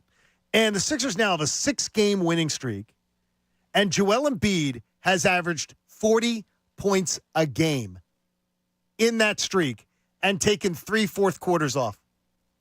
That's freaking amazing. To me, Bob, this is what Nick Nurse has figured out that Doc Rivers didn't, that anyone else didn't. That's load management. This is load management. Get your guy he doesn't have to play fourth quarters, 3 of 6 games, and he averages 40 points a game. Tonight, a homestand begins. They get the Bulls tonight, Minnesota Wednesday, Toronto on Friday. So you got 3 games at home to continue to build on this. This team's playing great basketball, but the Embiid numbers now are getting stupid. And considering he's taken off time, too, in the fourth. Yeah, that's why I love Nick Nurse playing him the whole first quarter, the whole third quarter. There's 24 minutes right now. You get another 6 in the third because another 6 in the second because he'll sit at the beginning and play the last 6 or 7. So there's 31 minutes that he already has under his belt going into the fourth quarter, pending on how the game is going. How the game is going, last 4 games, I'll give you a number, 37. What's 37? Take a guess. Brendan, you have any idea? Last 4 games, 37. 30. I have no idea. 37 assists? Average number of points the Sixers have won by. Okay, that's stupid. It goes they've been 45, 18, 32, 53. They've won their last 4 games in the NBA by an average of 37 points. It's ridiculous. Now, the teams they've played aren't very good, but It's a mindset now. They have in their mind, lesser teams, we're crunching them. We are crunching them. It's like the good and the bad. When we talked before about the Sixers, why were they a bad road team and a good home team? It's a mindset. Well, now they have a mindset. Oh, you're not that good of a team? Crunch. You're dead. We're just gonna step on you right away, and we might not even need our big man to get anything in the fourth quarter. And Embiid in his head is like, yeah, I'm not playing the last 12 minutes, so let me get my 35 to 40 now. And he is just unstoppable. When I see Marcus Morris on the bench, watch Joel Embiid Euro step and have a floating layup off the top of the glass and stand up and cover his eyes and turn around like, oh my God, what did I just see? This guy's one of the toughest guys in the NBA and has seen everything in the NBA, and he is awed, completely awed by the way Joel Embiid is playing. It's something special that we're watching here. We better keep an eye as far as Joel Embiid goes, and it's really neat the way they're playing right now. And you would say, and I know you don't like to do this during the midst of a season, the best we've ever seen of Joel Embiid? I think so. Yeah, I think so, absolutely. Somebody asked me that. Was I on a show? I don't know. Where you want to show? You're on this show. Oh, Kevin Cooney. I was on with Kevin Cooney on Saturday night. He asked me to come on for a couple minutes, and he said, is this the best Joel Embiid has ever played? And I said, yeah, without hesitation. Numbers might not be far and above what they were last year, MVP, but just watch. Watch his foot movement offensively. He's always in motion, looking to move the offense. The offense is going through him. He's passing well. He's hitting everything. He's creating open shots. He's being physical. He's being finesse. I really like the way this offense is going right now. Again, how much of the and you're the one to ask for this is how much more is he handling the ball? Because it just seems to me like the ball's in his hand. I got so sick in my stomach last year at watching James Harden dribble down the court, take 12 seconds off the shot clock, just dribbling. It's like they're so much faster. They're so much more interesting. When the Sixers were at their best last year, it was when the ball was moving. That middle of the season stream where Harden was outletting, where Harden was getting rid of the ball, where if Harden was shooting, it was right away and attacking. Then you get to the playoffs, and it's just what you said. It was dribble. Shot clock's running out. Let me get rid of it. Well, Joel Embiid is almost playing that role of good Harden last year, where the ball is in his hands and good things are happening. He's finding the open people. As the double comes, he's getting rid of it properly. And somebody said to me, he said, yeah, Embiid looks good now, but wait till the playoffs when they really double team him. He's getting double and triple teamed an awful lot, and he's making the right decisions out of them. What's the right decision being? You throw the ball to where the double's coming from, or as the double's coming, beat your man one-on-one. He's just reading it really well, and that's why his numbers are what they are. It is so much fun to listen to. And tonight on The Fanatic, you can listen to them potentially beat up on the Bulls. So I'm looking at a little Bulls stuff, Bobby, trying to just prepare for the show a little bit today. And it doesn't seem like Zach LaVine's that popular with his own teammates. It's not as Zach LaVine's a hell of a talent, but it just makes it because he's a name that keeps coming up around the Sixers. Like, wow, go get Zach LaVine. I don't know if chemistry looks really good with this team right now. Really good. It does. It does look good. Adding another, I've always said it. You give me talent, I'll make it work somehow. That would be my MO if I was a coach. LaVine is a great talent. I don't know if the process of talking to Joel Embiid through all this, you've tried stars. You've tried Jimmy Butler. You tried James Harden. You tried Ben Simmons. A myriad of people in J.J. Redick, Ersan Ilyasova. You've tried so many different things. I don't know. I don't have the answer, but is this the best chemistry you've had so far as long as Joel Embiid's been here? They probably talk to him about it, and he lets them know what he thinks. Do you know they have the best point differential in the NBA, by the way? Well, when you've won your last 4 games by 37 points, I would assume that's the case, yeah. But, I mean, the Celtics are winning by 9.1 points per game differential. Sixers 11.9. That's a ridiculous number. Yeah. And it's not sustainable. I don't think that kind of number. You won 2 of your last 4 games by 45 and 53. That's unheard of. Are you happy the Eagles made their changes this weekend? Are you apprehensive about the game tonight that will be coming on? We'll be talking about it all day long on The Fanatic, whether it's Andrew Salchunas and Ray Dunn during middays or the best show ever. You are going to want to be part of it, so stay involved. But if you want to share your thoughts, we got some people that do. 610-632-0975. Sean Desai, a scapegoat or a major problem? And Brian Johnson skating clear or a victim of bad circumstance? We'll get to it all coming up. John Kincade Show here on 97.5 The Fanatic.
Eagles talk in Philadelphia. 97.5 The Fanatic. Now, back to the John Kincade Show on 97.5 The Fanatic, Philadelphia. So this is like a really early pregame show leading up to Monday Night Football, which, by the way, will start in 12 hours and 30 minutes. Another Monday night game. Another night game. Another lack of sleep night. Unbelievable. Worked out in the Eagles' favor this time with Jalen Hurts getting sick yesterday. Yeah, that's He wouldn't have true. been able to play. That's true. Yeah, it did. That's we'll look at it that way. They flexed the game in. And again, yes, I will tell you that we were like, boy, you can't stand Marcus Mariota. No. And I'll tell you point blank. You want to know what Marcus Mariota did? Because some people are like, well, give me the background story. Marcus Mariota last year was the starting quarterback of the Atlanta Falcons. And obviously I've got pretty good ears all over that situation. Marcus Mariota was called into the office by Arthur Smith, told he would not be the starting quarterback, that they were going to let Desmond Ridder have a start. It was time to put the kid in. He exits the room, and within like an hour, he comes back or two and says, by the way, I'm going to have arthroscopic surgery, so I'm out. I'm done.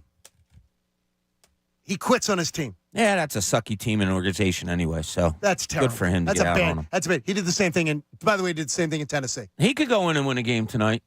He could. Yeah, I mean, their offense is that good. We've seen it before. My God, we see a Jeff Garcia step in. We saw one of the Detmer brothers come in. We've seen it before. It happens in the NFL. I mean, the kid Browning for Cincinnati has done some pretty cool things. He could come in and win this game tonight. The Seattle sucks against the pass. You might want to get the running game going. He could. He absolutely could come in and win the game tonight. I don't think it's a definite loss if he's the starter. Well, I can't. I think he's a lousy passer, and I think he has lousy decision making, not only on the field but off the field. I do not. I would absolutely not feel. I wouldn't feel good about it, especially if I'm not. And if I'm wondering what Matt Patricia and this defense. Oh God, what can you accomplish in a couple days? Nobody would feel good about it. I'm just saying he could go in there and win a game. Sure, he could. Yeah, I mean, maybe all of a sudden the offense wakes up. We've seen like players rally around the situation. Maybe something like that happens if he were to be the starter. Maybe DeAndre Swift goes out for 160 yards or. Oh, you mean they're going to give him that many carries? Yeah, right. But yeah, I'm not. If they say Marcus Mariota tonight at like 6:00 is your starter, I'm not giving up and saying there's no way they can win the game. No, I mean, could they win? Sure. I mean, they haven't been winning the last 2 weeks. They weren't able to win with Jalen Hurts. Without him, it's going to be a little more difficult. I'm very anxious to see this game tonight, though, because I think it is a gut check. You lose this one, I will tell you that my thoughts of Las Vegas will not fizzle, but they'll be flickering at that point. Any chance of them going to the Super Bowl? I think it would be. I think to me it would be a flip. That'd be tough.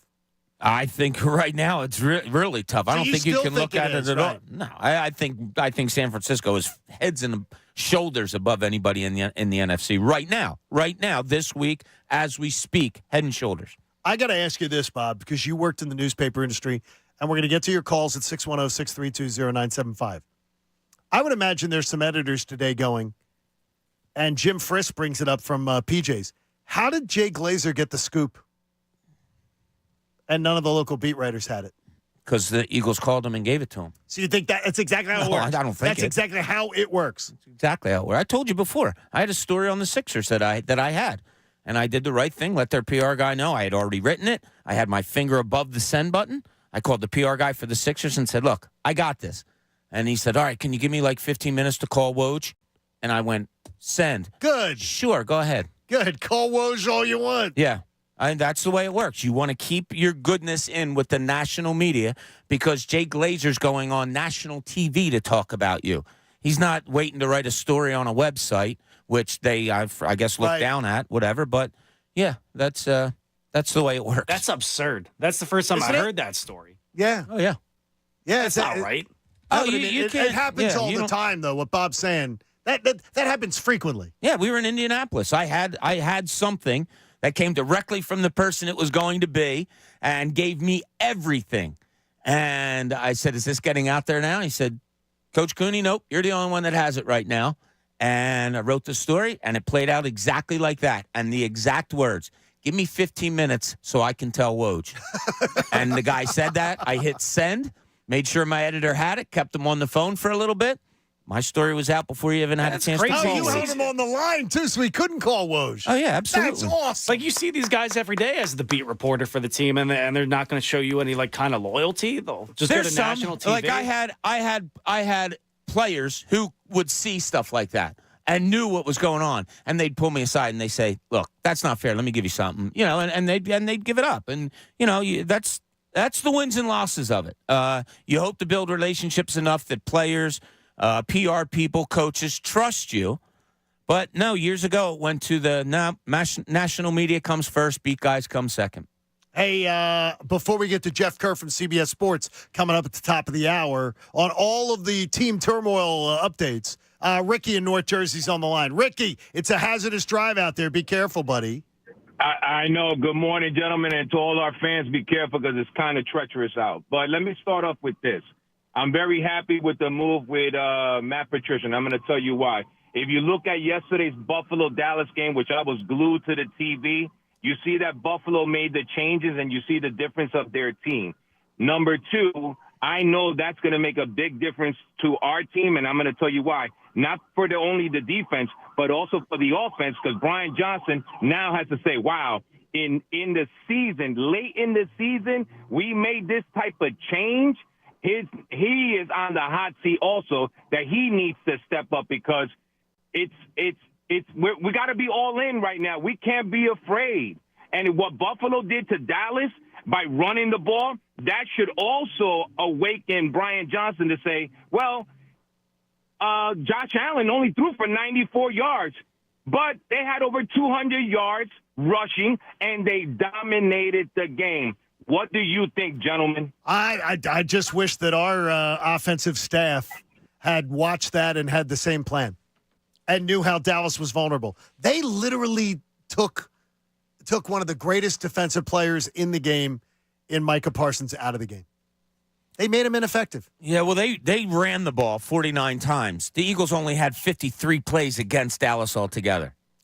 You know what I mean? Like, maybe if they had run the ball more, they would have had 10 more. Maybe, but they weren't having all that much success. Like, Swift was only averaging 3.5 yards a carry. I'm not defending, but they only had 23 and 28, 51 plays.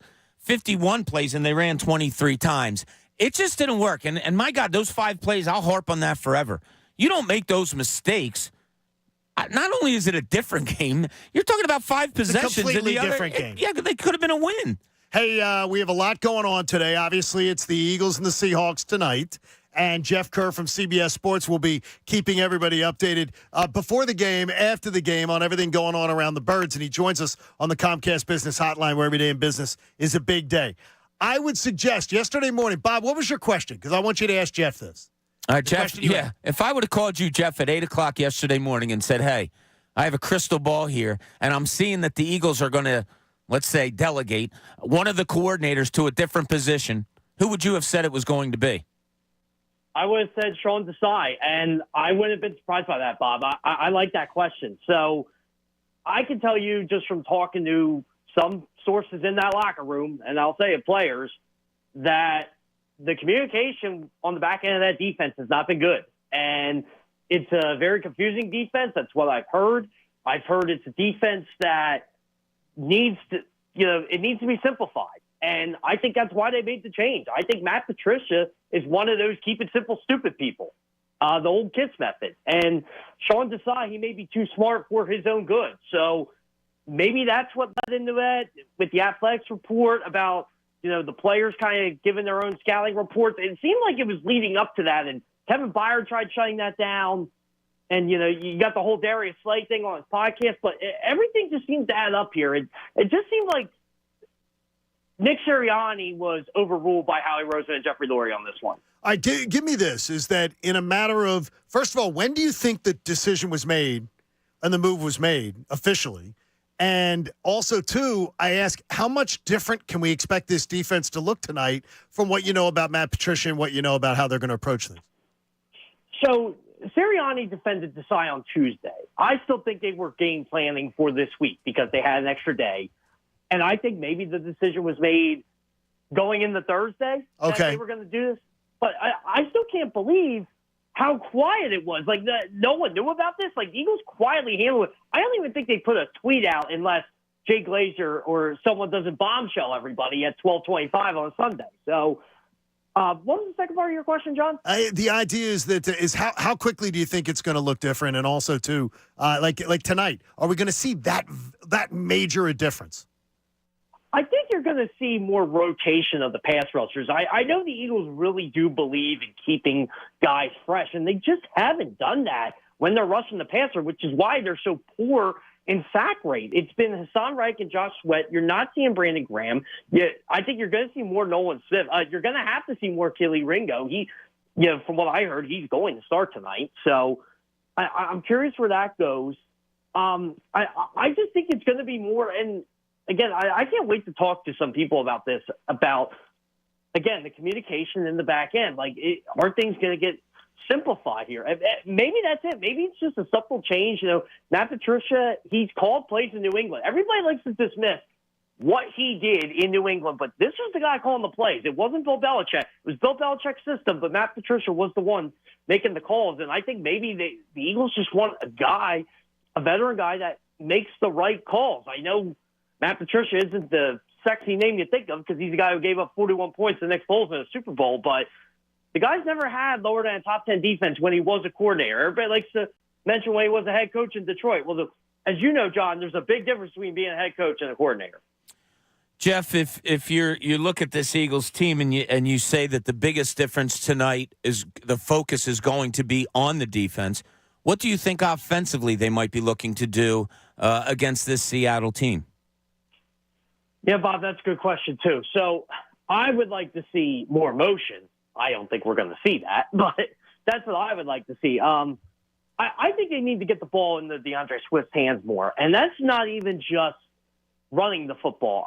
Did we forget, DeAndre Swift's a really good pass-catching back? I feel like we didn't. No, apparently they did, yeah. Yeah, they have no idea about that. Yeah, I feel like this is a guy that if you want to open up the offense, get the ball to him. Take the checkdowns and let him do his thing. So I'd like to see more of that, especially with an over-aggressive Seattle defense that, we talk about how bad the Eagles defense is. Seattle's defense has been inconsistently bad all season. They had a 3-game stretch where they were really good, and then they fell back to where they've been all year. So I think I want to see more DeAndre Swift. I want to see a lot of Dallas Goedert tonight. Might like to see him get the ball a lot, but really, one of the matchups I'm looking forward to is to see if Reek Woolen's going to be on A.J. Brown or not, because I think A.J. Brown kind of wants a piece of him. So that's something I'm looking forward to, but I just wish this team would stop making easy completions hard. You have A.J. Brown, you have Devonta Smith, you have Dallas Goedert, you have DeAndre Swift. Use them properly. And I'm wondering to see, Jeff Kerr from CBS Sports joins us as the Eagles play the Seattle tonight. How much do you think the Dallas loss sort of could lead to a little bit of an exhale if the Eagles were to win tonight? Well, the Dallas loss definitely helped. Look, the Eagles still controlled their own destiny in the NFC East. If they won their last 4, they were going to win the division no matter what Dallas did. But I knew Dallas wasn't going to win out. Dallas played their Super Bowl last week. They did. And San Francisco played it 2 weeks ago. The only difference is the 49ers are really good and made deep playoff runs before, while the Cowboys still have that reputation of they can't beat good teams, and they proved that yesterday. And, I mean, look what Buffalo did to them. They just beat them physically. And I don't know why the Eagles didn't run the ball now as much as they did after watching what James Cook did and taking Michael Parsons out of the game. But I'm not sure Dallas is going to beat the Dolphins. I mean, if there's any team right now that I have no confidence in they could be a good team, it's the Dallas Cowboys. And they just beat the Eagles last week, but the Eagles were also reeling, and Dallas was on, they had 10 days rest. It's Miami hasn't been a good team with winning record all year, but I have more confidence they can beat the Cowboys than the Cowboys can beat the Dolphins. So I still think the Eagles are going to win the division. But, John, this is an interesting question I have for you guys. Would it be better for the Eagles to get the 2 seed if everything goes chalk? Doesn't it feel like they have an easier path to the conference championship game? I don't want to have to win 3 games and I still would rather have the week off. I think this team needs time off. I'd rather have the top seed, but I would just say, hey, it would be, to me, I don't think the second seed would be terrible. But right now you have to play the Rams. That could get interesting. It could, but they also have beaten the Rams. I guess you can say the Rams were at full strength in that game. I don't think Kyron Williams played that game. I can't remember now. That was week 5, but the Rams are a dangerous team, and I think they can give the 49ers some problems. To be honest with you, they are a veteran team, and Aaron Donald's still having a really good year. But you're right. Right now, the Eagles have to play the Rams, but doesn't it feel like it's going to be the Vikings with the way the Vikings are free falling and the Rams are ascending? Could be. I mean, it's a mess right now. Jeff, the NFC, 4 winning teams in the NFC. Yeah, there's been so much talk of finger pointing and all of those things coming out of the Eagles locker room. Did the dreaded lost the locker room connotation kind of get labeled on Sean Desai before this firing, do you think?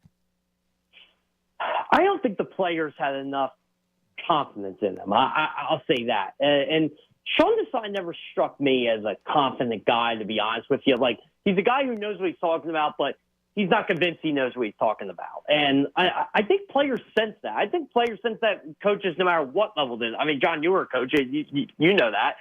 So if you're not trusting your coach, how can you trust that the system's going to work? And, maybe that's why the Eagles were able to make the change. I just think it's so weird how they basically fired Desai, although they didn't fire him. I don't understand why Desai's still here. They're like, oh, okay, Matt Patricia's the play caller. Matt Patricia's this. Well, so Matt Patricia's the defensive coordinator. What's Sean Desai? You know what? The Eagles just want to save face, and the guy that should be the defensive coordinator right now is in Baltimore, just developing defensive backs after defensive backs and into Denard Wilson. Yeah, that was a mistake in the long run. All right, give us one thing. 60 seconds on how's this game going to go tonight? I want to see what your crystal ball looks like. I actually think if Jalen Hurts plays, and again, I'm hearing he's going to. I think Jalen Hurts is due for a big game. I think him, Dallas Goedert. I think Dallas Goedert's going to have a touchdown tonight. I'll say the Eagles win by 10. I think it's going to be a very tough game, but I actually think the Eagles are the better football team. They're going to show they're the better football team, get on the right track, and just kind of cruise to this 14-3 record. Sounds good to me. We look forward to following the coverage. Follow Jeff on Twitter. By the way, Jeff, you want a homework assignment?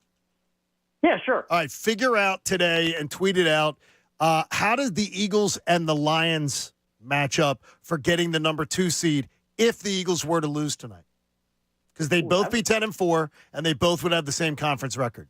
So that'd be very interesting. Although I think I'd rather see the Lions in Philly than the Lions in Detroit. Yeah, I would too. So get on your work. Do your homework assignment. And don't turn it in late. Thanks, buddy. Sounds great. Thanks, John. Jeff Kerr from CBS Sports joining us on the Comcast Business Hotline. Every day in business is a big day. And this Football Monday is presented by Pierce Phelps Bryant Heating and Air Conditioning Contractors. Visit nopaybryant.com for flexible spending options on a new heating and cooling system. We never even considered that option, that the Lions could upend the Eagles. And now they could. I mean, they could be tied after tonight, conference record and record.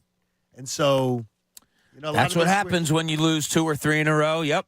Things that we thought would never happen just wind up happening. And yes, I thought that would never happen. Yeah. That would absolutely not happen. But we are now, look, Dallas is burning. If you haven't seen it, like Dallas is falling off. Our buddies from the Dallas station that we sat next to at the Super Bowl last year, their take this morning is this: we're a finesse team, and if a team punches us in the mouth, we have no answer. And that is a Dallas station. That is the station that Jerry Jones goes on every single week, and they flat out say it: we're a finesse team.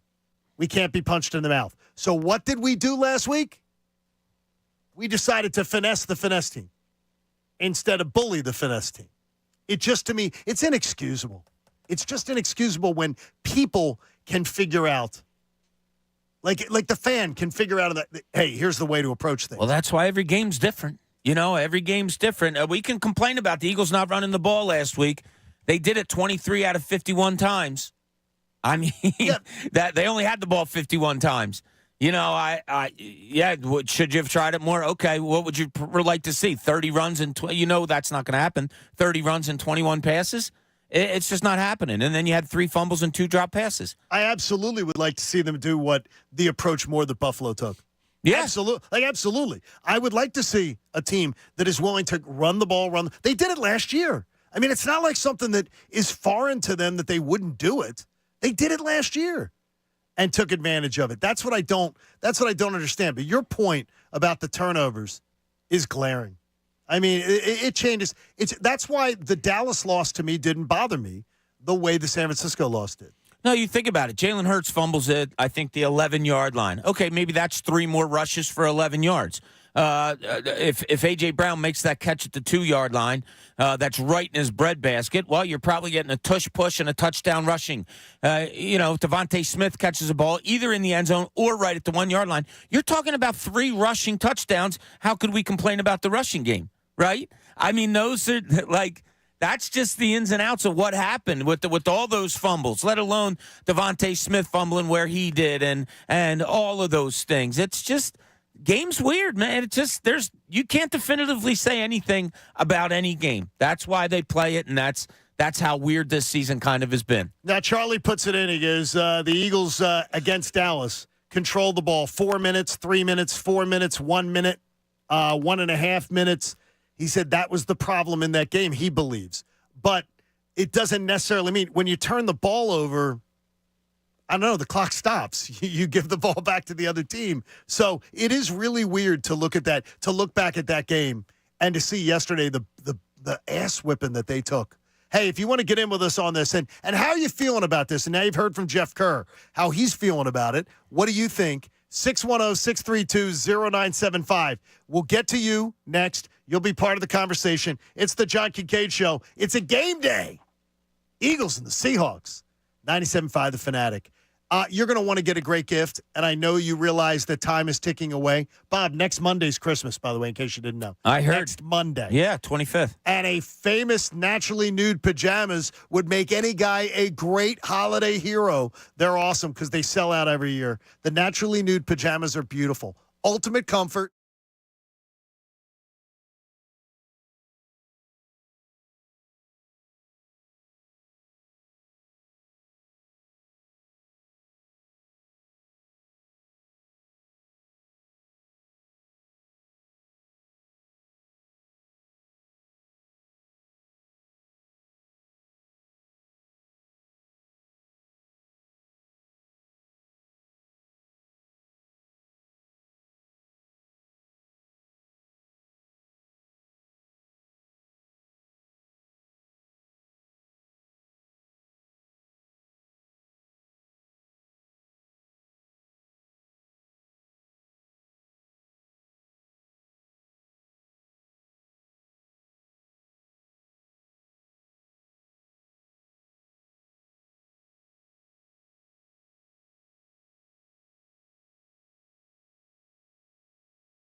Got it on good authority that Bob Cooney has raided the prize closet again. And if you want to go to the Sixers and the Bulls, stay tuned before the top of the hour. Cooney Claus. Ho, ho, ho! Hey, it's Bob Cooney Claus here. There you go. It's That's Cooney me. Claus. Yep. We'll have tickets to tonight's Sixers-Bulls game, and you can purchase tickets for any Sixers game at Ticketmaster.com/76ers. Yes. Good.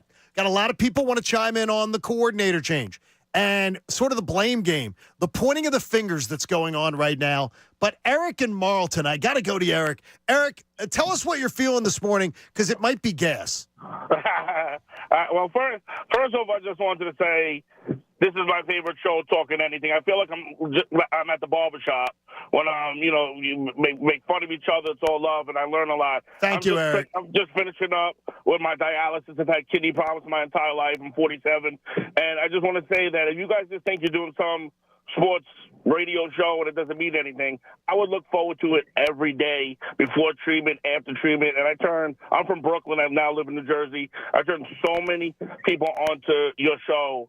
I think you guys are brilliant, straight up, and you motivate me every day to get better. So I just want Thank you, buddy. First. We greatly appreciate that. I want to say that first. I'm unfortunately a Jets fan. And so I didn't talk about that. I speak to a therapist every week about that. That's a whole other problem. But I rooted for the Eagles my whole life, mainly because of my hatred for the Giants and the Cowboys. So you've always been my NFC team. I think the Eagles win tonight convincingly. I still think they're going to go to the Super Bowl. I think they hit a blip. It was going to happen. It unfortunately happened. The two teams we hate that are really good. But I really just think it's not a little blip, a big blip. If So you will. you do think they can go to the Super Bowl? I think they're going to go to the Super Bowl and win the Super Bowl. Wow. I like that. I think the AFC is weak. I don't love the Ravens. The Bills are a little better right now. I'm not sold on the Dolphins. So I think this Eagles team is for real, and I think they've righted the ship. As far as the blame game, that seems to happen in every locker room. This is not, it's just in the Northeast, in New York, Philly, Boston, everything is just so big, like make big stories out of stuff that happens everywhere that's really not a big deal. So I think the Eagles win big. I love you guys. Thank you, buddy. Keep doing your thing. I love you guys. Thanks, Eric. Feel well, Good luck too. with Have everything. a good holiday season. An outsider saying he likes the Eagles to go to the Super Bowl. You got to like that. I do believe they can go. Sure. But I would say that it's so stupid because, and I'm getting grief from one of our listeners here telling me, come on, John, one game tonight that isn't even a must win is going to decide whether you think they can go to the Super Bowl or not. It would be more of the culmination of 3 losses in a row than it would be one game. I don't think it's fair to depict it as my opinion's changing on one game. I think it's more the fact that it would be 3 losses in a row. And at a bad time. Bad time to have the 3 losses in a row. Yeah, it sure is. And it's look, when it all comes down to it, it's eye test. Win, lose. It's all eye test. What's the defense going to look like tonight now that you have somebody else running it? Is the offense going to get on track with Jalen Hurts and is A.J. Brown and Devontae Smith? Are they going to start showing up a little bit better than they have recently? If this offense comes out and clicks like it's capable, like it did last year, and they throw up 35, 38 points, and you see something different out of the defense that only allows Seattle to get maybe, 17, well, then, yeah, sure, we're going to come in here tomorrow and say, there it is. They finally got themselves back to where we thought they should have been. And maybe you ride it out for the last 4 games. Don't forget, we talked about the 49ers losing 3 in a row and saying, ha, they're not the team we thought they were. No. Well, they are again now. Dallas kicks the Eagles' ass. Oh, man, they're better than the Eagles. Dallas goes and gets killed by Buffalo. Now you wonder what's going on there. It's just, that's where it is. But I'll bring it back to something I said last week, John. By the end of the year, you're going to have to say, is the Eagles playing the best they've played this year on par with the best that the 49ers or the Cowboys have played this year? Because that's what it's going to come to come playoff time. And if you had to ask me that question today, I would say Cowboys, yes. 49ers, no. Yeah, I do. I think the 49ers are just head and shoulders the way they're playing now above everybody else. Joe in Medford joins us. Joe, good morning. You're on the Fanatic. Where are you feeling about this game tonight? And more importantly, the finger pointing. I'm feeling a little more about the game I'm feeling about, but the coach is what I really think is the issue. as I said to your screener, excuse me, I think the issue is with Sirianni in that, when he first came here, he was sort of the modest, kind of everyman, nice guy. But now, especially this year, I think he's become very, very smug. And by that, I mean, when anybody would ask him a question, in the last 2 weeks about making a change in the coaches or whatever, any kind of change for that matter, he'd come off, in my opinion, a very smug response saying that, hey, we're 10-3, we got here with the guys we got, and we're not doing anything. We just have to work harder. How many times? That's the old Andy Reid response. All the time. But the bottom line is, I think, I don't remember whether you were John. I don't remember if it was you or Bob that said it. But I mean, I think this was not Nick's decision. I think Jeff and Howie got together and said we got to do something now, and they overrode any move or lack of move that Nick wanted to make. And I listen to you guys all the time, and I'm a grandfather, a very old grandfather, and I remember this team in 1960. So I consider you so wise, much, Joe. not old. Yeah. Wise. Think of it that way. He's a wise grandfather. Absolutely, he is. Yeah. And honestly, too, the more eyeballs, the more football you watch, the more you pick up and learn. So his old eyes, as he depicts it, I respect that. Oh, never stop learning. I say that all the time, don't I? Never stop say learning. that. And I spent an hour with Trey Thomas watching film on Thursday night, and man, it's so much fun to learn more and more. I love it. geek out at that. Oh, it was awesome. Like that. Like I love every day we have NFL Live DVR'd, and then I can pull it up and I can fast forward through when they're talking about the Jets incessantly.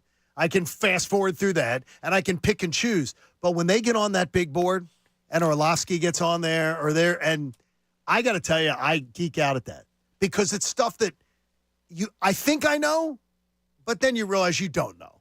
You don't know the intricacies of what one guy moving means to the other guy as well at this level. It's unbelievable. It's like a symphony. Yeah, because you're like naturally viewing where the ball's going when you're watching the game live, right? So when you go and watch the offensive line, you watch the defensive backs, the wide receivers, all that on film, and you go back and see what exactly went right, what exactly went wrong, and then you can, pass that along to our listeners.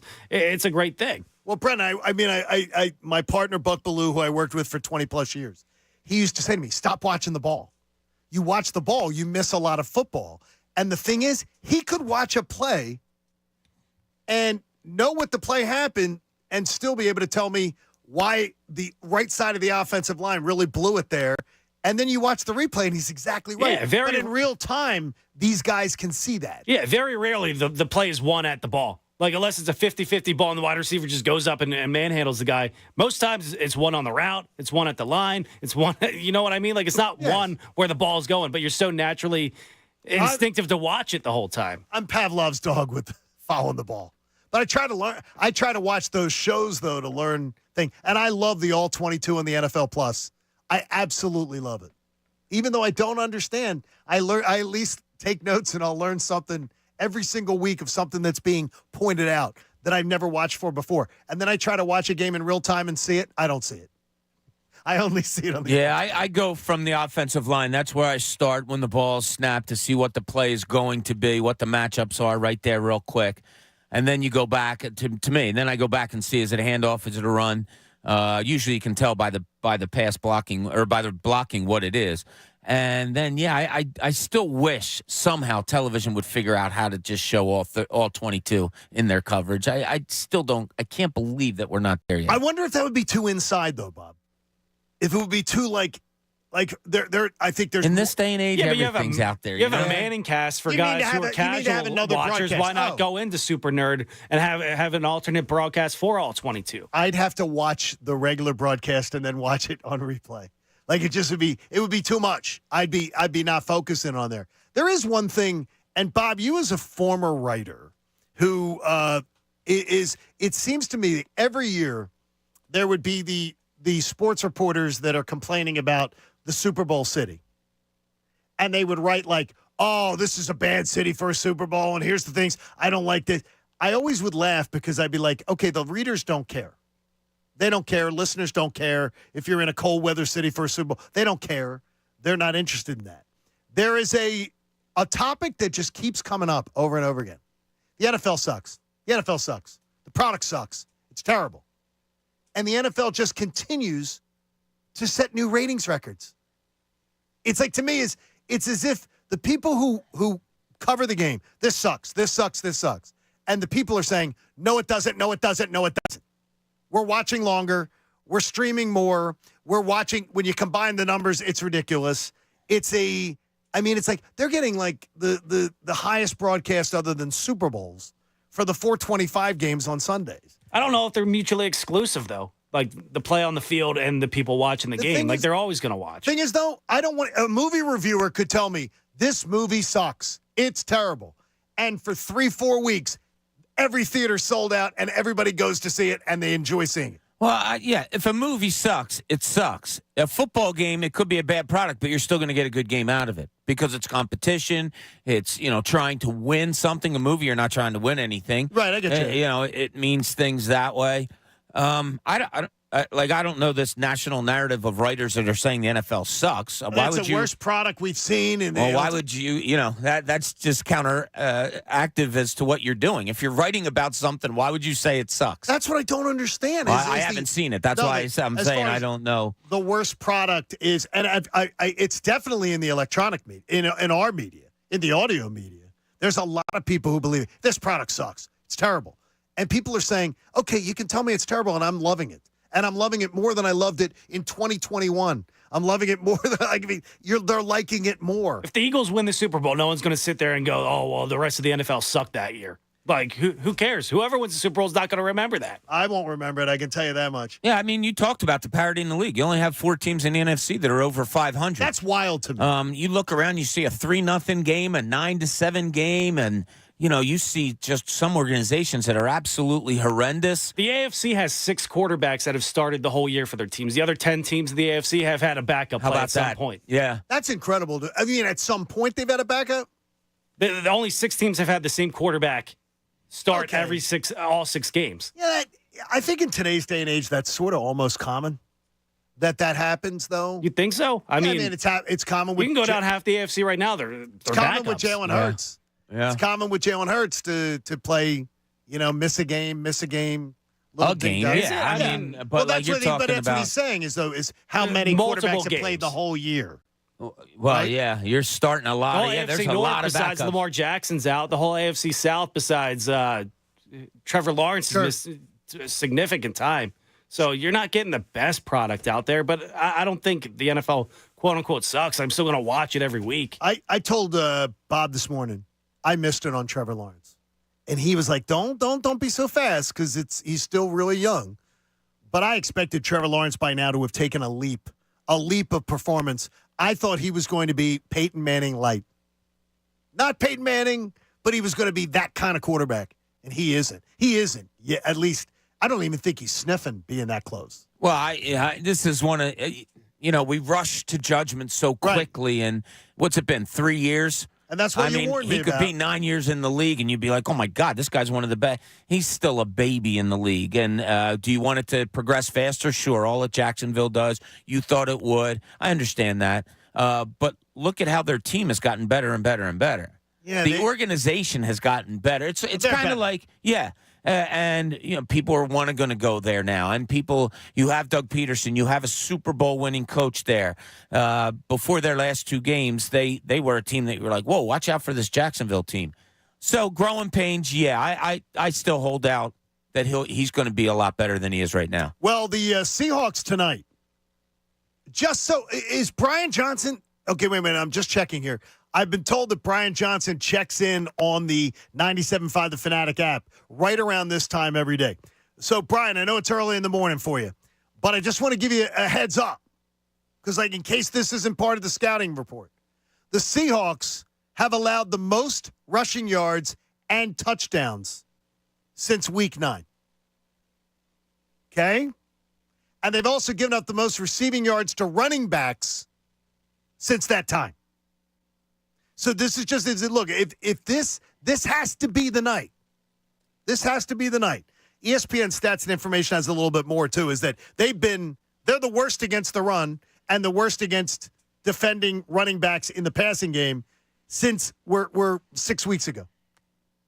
This is the game plan. Let's not have another Dallas situation. Look, this is the game plan. Bully the team. Bully them tonight. And by the way, control the clock. Control the clock because your defense sucks.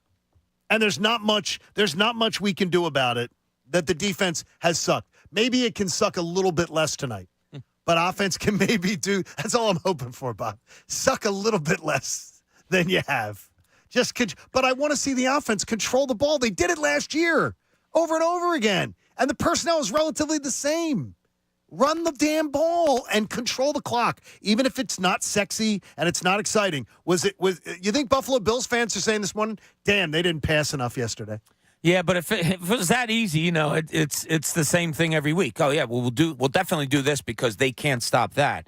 I mean, you see different things come that game, and the things that you said, it's great. You're right, but you didn't mention what about Devontae Smith and A.J. Brown? You have to get the ball in their hands. Oh, you do.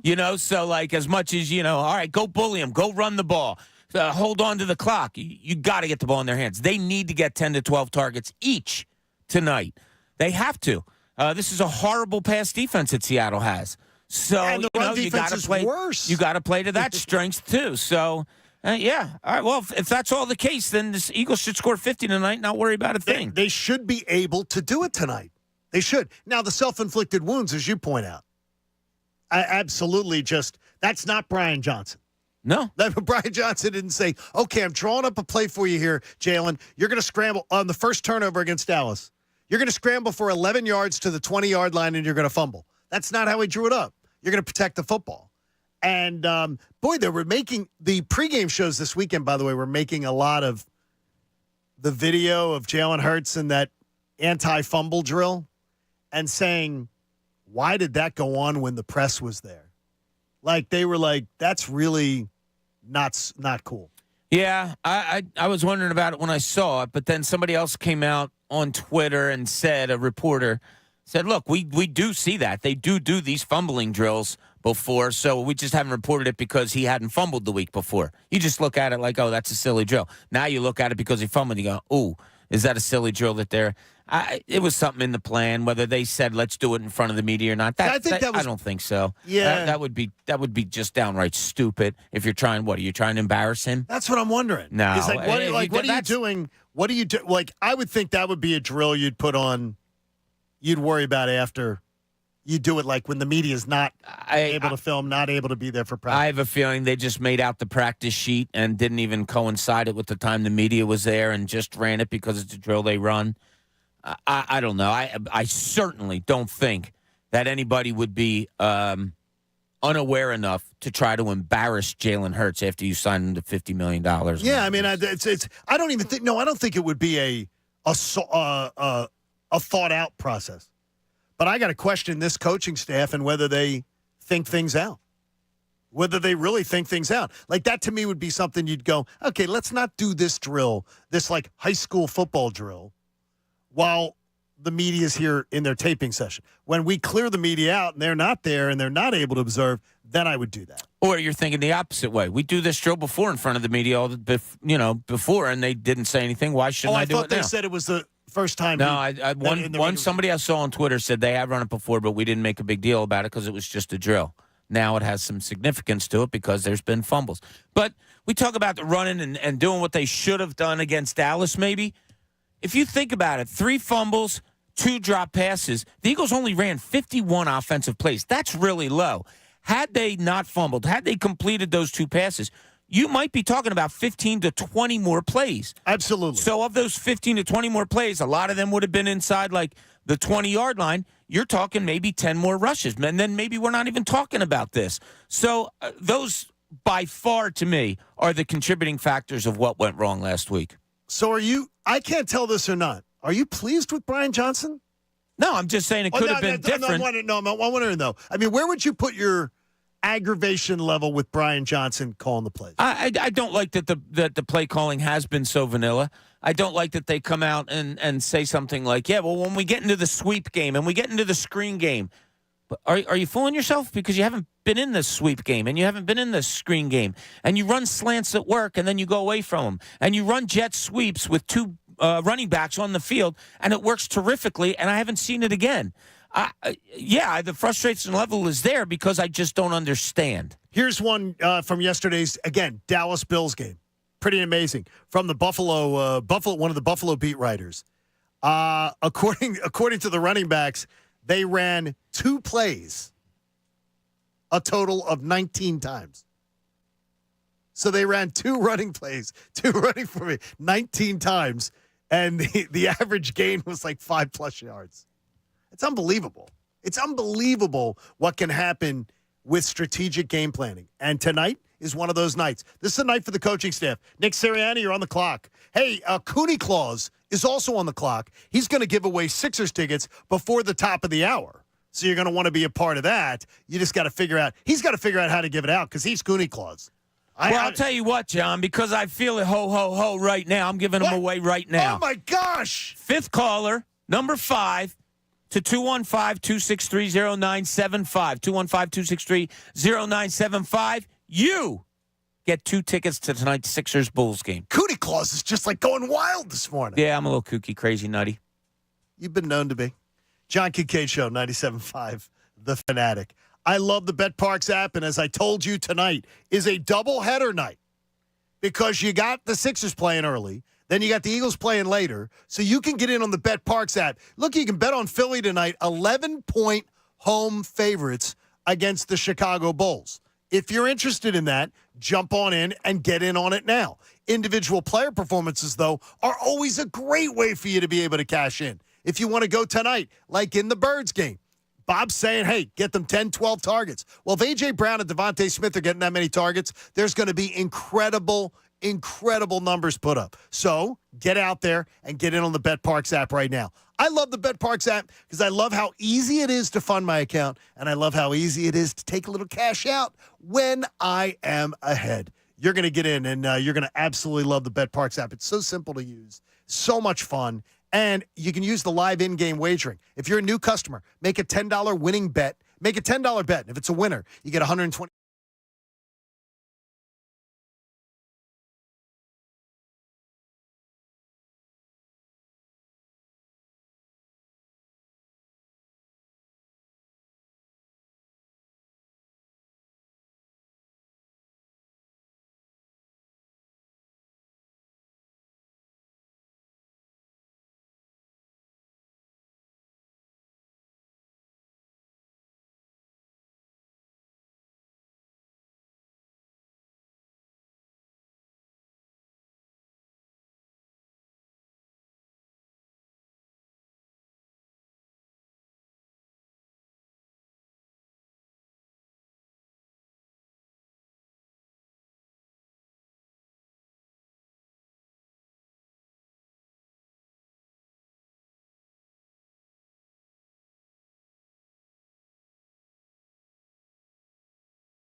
Of the Sixers, Flyers, and the best Eagles talk in Philadelphia. 97.5, The Fanatic. Now, back to the John Kincade Show on 97.5, The Fanatic, Philadelphia. John Kincade Show on The Fanatic as we get ready for the Birds and the Seahawks tonight. Little Monday Night Football. That means we'll all be on a little short rest tomorrow. A little short rest for the morning crew. We've had a lot of these this year. Seems like night owl games. It is. I guess that's what happens when you go to the Super Bowl. Yeah, and the Phillies had some late games in the playoffs too, right? Oh, my gosh, yes. I mean, really. I mean, every Phillies game didn't start at 8, too, so it's you're going to be all over it. So what you do is you hang out with Andrew today, and then you roll into the best show ever, and then you stay tuned. Maybe get a little Sixers basketball on the Fanatic before. You got Sixers and 60 tonight, right? Yeah, going to be down at the arena tonight doing Sixers and 60. So we'll have that from 6 to 7, taking you right into Sixers Bulls tonight. And then, of course, great post-game show with Connor Thomas. And who's Connor with tonight? Do you know, Brendan, by any chance? Is it Tom? He's going to look at the schedule, and he's going to come up with... Brendan's checking. He's looking at that schedule. He looks like the holiday schedule's tough because a lot of people are off and all, but what do we got, B? It doesn't say, it just says Sixers. Doesn't say. Oh. We'll find out. All right. Check it out. Check it on in the line. I would tell you right now, though, the one thing as we look forward, and by the way, Bob has a question after the top of the hour that we ask every week, and it seems to just get more weird or interesting, whatever way you want to put it, every single week. We'll get to that. But the idea that this team, did they do the right thing? Or was it a panic move or otherwise? I say 100%, no matter how this turns out, I'm glad they did it. I am 100% glad they did it. So there'll be no backtracking from me. Get Desai out from calling the plays and calling the formations and everything. Let him out of there, and I'm glad they did it, no matter how it turns out. Yeah. I'll take the chance. You got it, because you can't sit on the fence with this. Hey, if you sit around and watch a game and say, God, I wish they were more aggressive, right? You can do that exactly to the organizational heads. You can say it about the owner. You can say it about the GM. I wish they were more aggressive. Well, they weren't happy with the product, so they got rid of it. I mean, if a player's not playing well, they get benched. This guy wasn't performing up to the snuff that they were looking for, so they got rid of him. I give them credit for doing it. As a 10-3 team, it's so much easier to sit back and say, what? We're 10-3? What do you want us to do? And a lot of people in sports, Bob, and I know you know this because I absolutely know it, they will not make a move sometimes because of what they believe the perception will be from their fan base, from the media, from the backlash they would get. This is a ballsy move. The insecure ones won't. The secure ones will. Yes, exactly. Yeah. The ones with cachet, as you say. Well, yeah, the best organizations will. Andrea joins us. Andrea, good morning. How are you? Welcome to the Fanatic. Good morning, fellas. How you doing? Good to hear from you today. We're doing well. Yeah, good. So I'm actually calling about the same topic, actually. So I'm wondering what you guys think, because I'm curious and concerned. They're going to move him upstairs, and that's great. And I'm wondering if you guys think this is a move upstairs just because we're on the way to the playoffs and we don't want to move him out until the end of the season.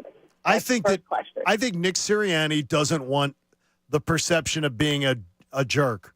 Hire a guy, cut him in the first year, because he's going to be critical. I guarantee you this. Nick Sirianni will be critical of the Carolina Panthers for doing it to Frank Reich. So I guarantee that he'd be facing grief if he did it. Then he'd look like a hypocrite.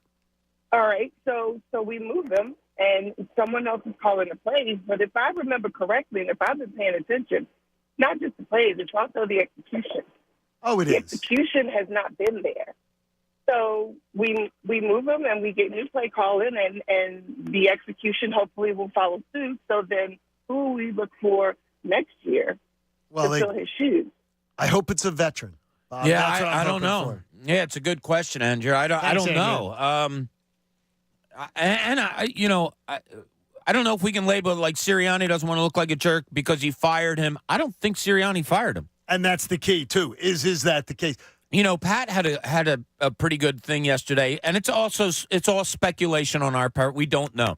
But Pat said, what if Lurie and Howie Roseman came down to Nick Sirianni and said, look, talking to the players and stuff. Desai's not getting it done. We're going to get rid of him. Could Sirianni have come back and said, this is what Pat was saying, come back and said, hey, listen, I'd hate for the guy to lose his job right now. Is there any chance we can move it around so that he's still here or something like that? Maybe something like that went down. I don't know. No, could very well have gone down like that. Yeah, or they could have gone to Desai and said, look, we're basically taking defensive coordinator duties from you. You have two options. You can say, okay, I'm done, and we'll be okay with that, and thank you for your services.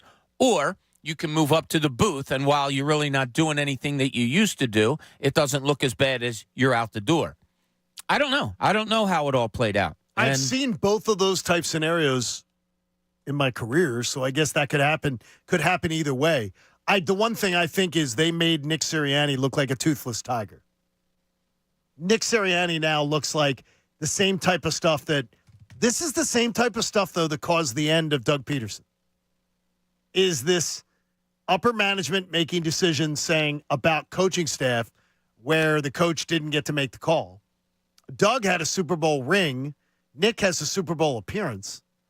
But it appears both of them didn't have they didn't have the clout. Well, Peterson was fighting for his guys to stay, right? Right. What if Sirianni, I don't think, hired these guys. I'm still on that ship. I don't think that Nick Sirianni, second-year coach, said, hey, Howie, hey, Jeffrey, these are the two guys I want for my offensive and defensive coordinators. I don't think there's a chance in hell that happened. I think they made the hire. I think Sirianni maybe on Tuesday didn't know what they were thinking, that they were maybe moving forward. Well, that's bad on their part. They make them look stupid. Well, I don't know. What if players went up to them on Tuesday after Sirianni talked to them? The players said, look, we've all talked. Desai ain't the guy. He ain't putting us in the right places. We got to make a change here. And Laurie and Howie Roseman decide, okay, that's what we're going to do. I don't know. Like I said, it's all speculation, but I'd be shocked if Sirianni has a really big hand in who gets hired and who gets fired. As the 9 o'clock hour begins, I want to remind you that it's brought to you by the Bagster. It's a dumpster in a bag. You can get yours today at Home Depot and Lowe's. For details, go to Bagster.com. Another question, though. How did it stay under wraps? Because this wasn't done on Sunday morning. So how did this stay under wraps? How did this manage to be a secret that all of a sudden the only guy who knows it is from Fox, Jay Glazer? How did they keep this under wraps? Because it did not happen on Sunday. They did not make this decision yesterday morning. How did they keep it secret? I don't know. And when I asked Trey the question yesterday, what does it mean to players? His answer was so cool in that he's like, yeah, players don't care where it comes from. So did they not fill in the players? Did they just say, the defensive design is coming from Matt Patricia, we're making some changes, but the defensive design will be given to you by Wednesday, Thursday. We'll go through it, all of those things.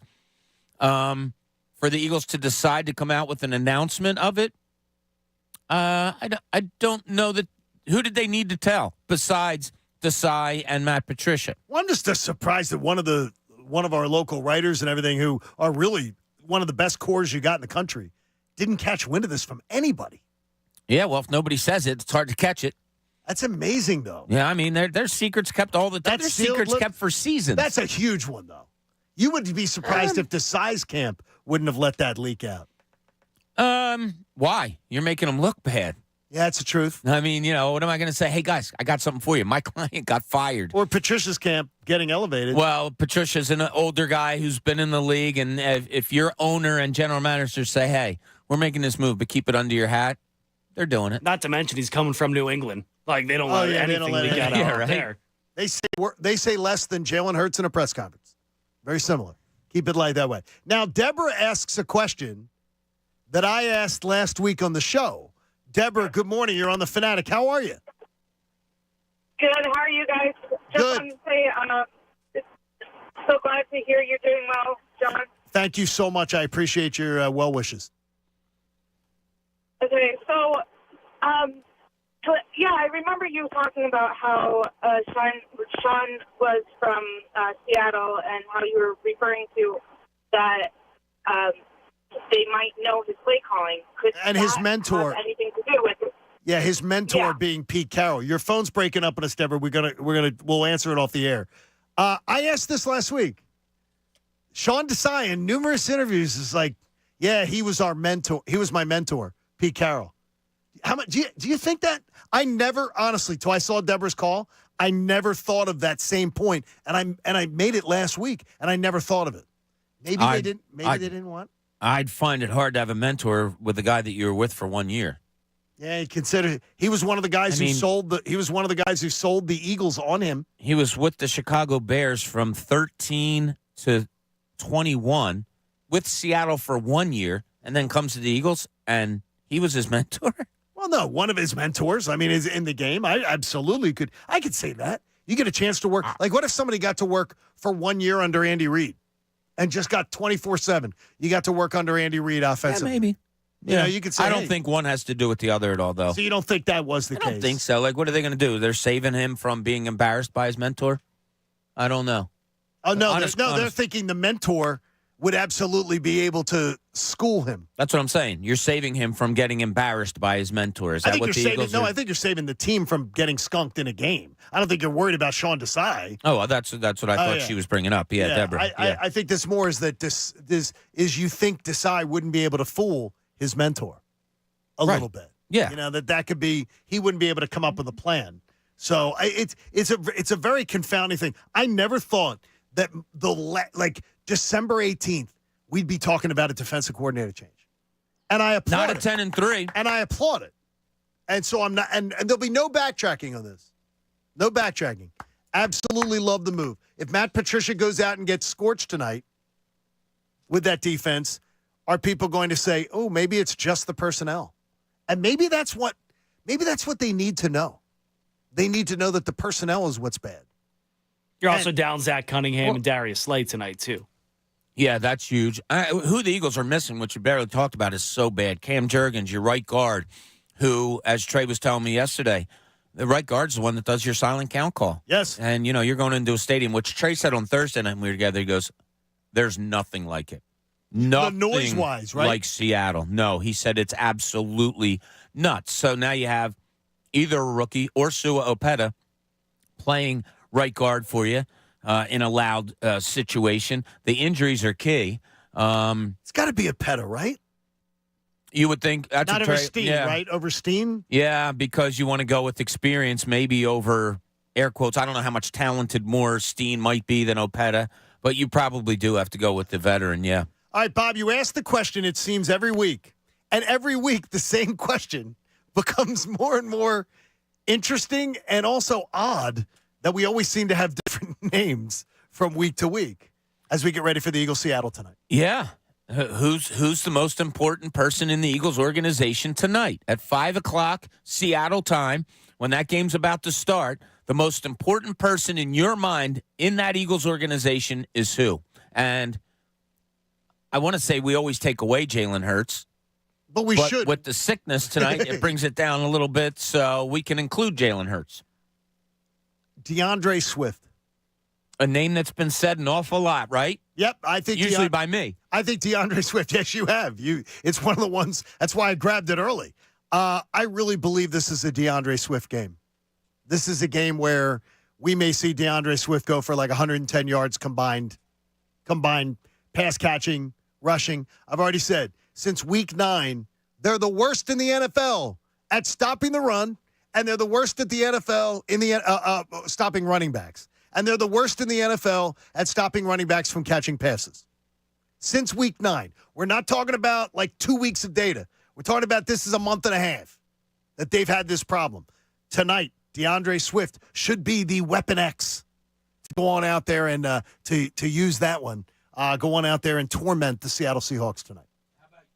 How about you, B? What do you got? Who's your most important person in the whole organization tonight? Yeah, it's kind of funny because usually on game day, we kind of look away from a Nick Sirianni, right? We look at him as the rallier of the troops, and on game day, he's not the one making the calls. But on a day where the day before you fired your defensive coordinator at 10-3, locker room leaks are coming out saying, oh, we don't trust the wide receiver routes and all that. This is the game where you need your head coach to come in and rally all those troops, get them on the same page, play a clean football game, and that starts with the top. So I'm going to go with Nick Sirianni on this, which is kind of funny because he's not usually the guy I look to on game day. No, that's absolutely That's a good fair. answer today. It really is, yeah. I'm going to go a different way. I'm also going to go to the offensive side of the ball. I'm going to go A.J. Brown. This team was playing its best football when he was dominating, and I really think you need that tonight.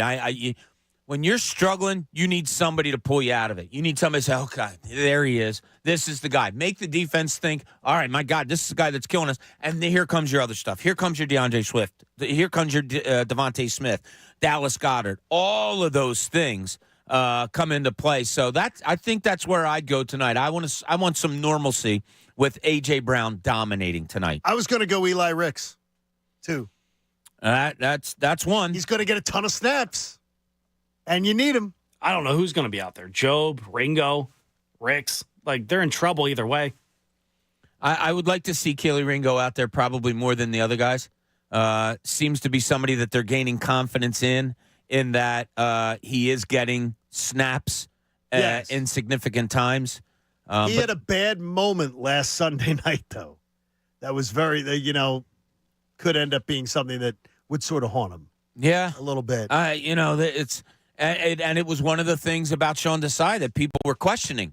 Why is he randomly putting out a Ricks and a Keely Ringo and in times where it doesn't seem to make all that much sense? 3rd and 4s, and you're getting Keely Ringo lined up on CeeDee Lamb. It's like, wait, what? So I don't know. Though having those guys on the outside, or whoever it is on the outside next to Bradbury, that's going to be very interesting, a place to watch tonight. We'll talk about interesting, too, is you had you had Darius Slay, or just Slay, as he likes to be called, because he's like a cartoon character. I guess it's got to be, you can't refer to him by his name. He decides to have arthroscopic surgery for something that has been going on for a while, and he decides to do it, and now it's strange timing that Matt Patricia takes over as the DC, and he goes and has this. According to multiple conversations that you can read about, it appears that this is something he was going to have in the offseason. But I wonder why you'd have it now. And there are Eagles, like Todd Herriman's, like a Hugh Douglas, like others that have speculated online. This happened, the injury happened, whatever they're cleaning up, was evident before the bye week. And as Todd Herriman's puts on Twitter, that is what the bye week is for during the season. And that's usually what people will do, is take care of it. You have 2 weeks off. Take care of that. You may miss one game, but you're going to, on a cleanup, you're probably going to miss one game because you have the 2 weeks off.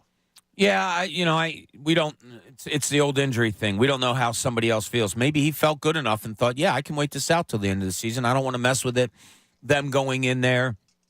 Of course, every surgery is successul in sports, right, John? That's you never that's ever the hear release that we get. But they go in there and more damage than they thought. I don't know. It takes a longer time to recover. Maybe Slay didn't want to have it until the season was over because, it was good enough to go. Maybe over the last week or so, it got worse and worse. Well, he played a perfect game last week, using his own words.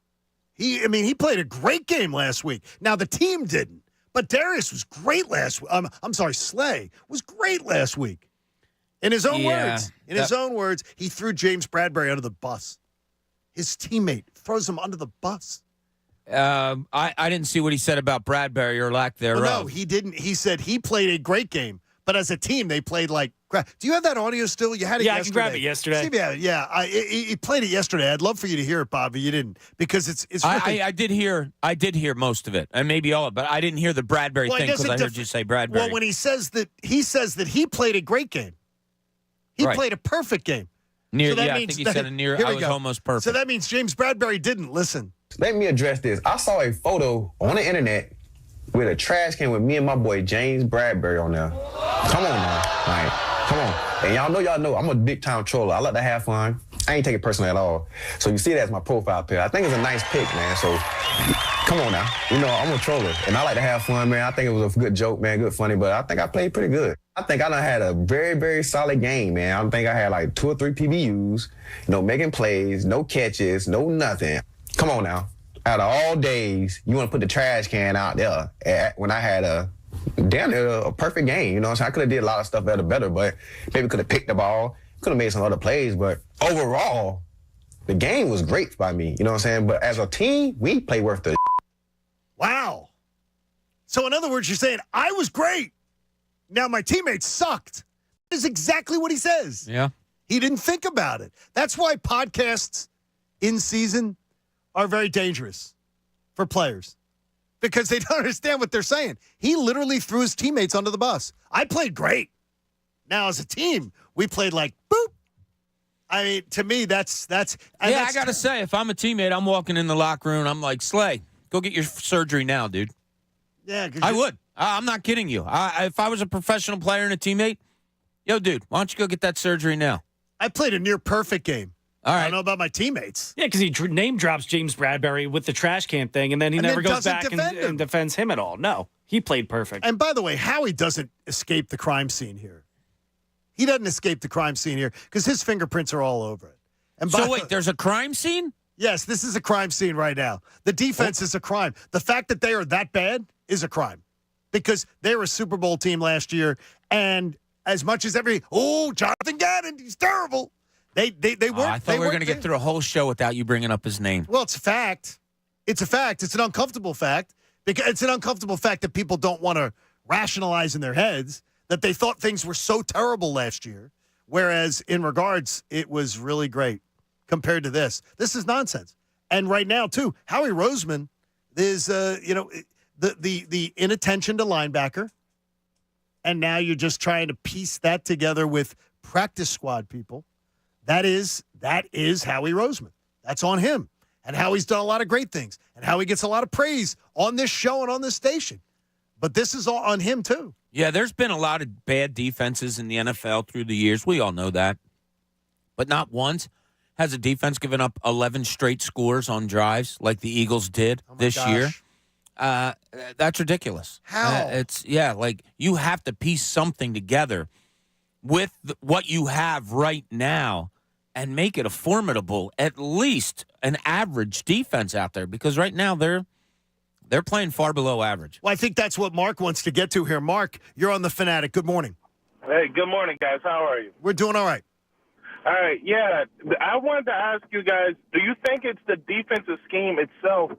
Because through three coordinators, we've kind of seen the same type of defense, and it seems like this is what the owners and GMs want to see. And I don't necessarily think that Matt Patricia is going to come in and be able to change much because the owner, like I said, the ownership and GMs want to see this bend but don't break style defense, and it has varying success through each coordinator. Well, the one thing I can tell you is this. So I got a buddy of mine does sports radio in Boston.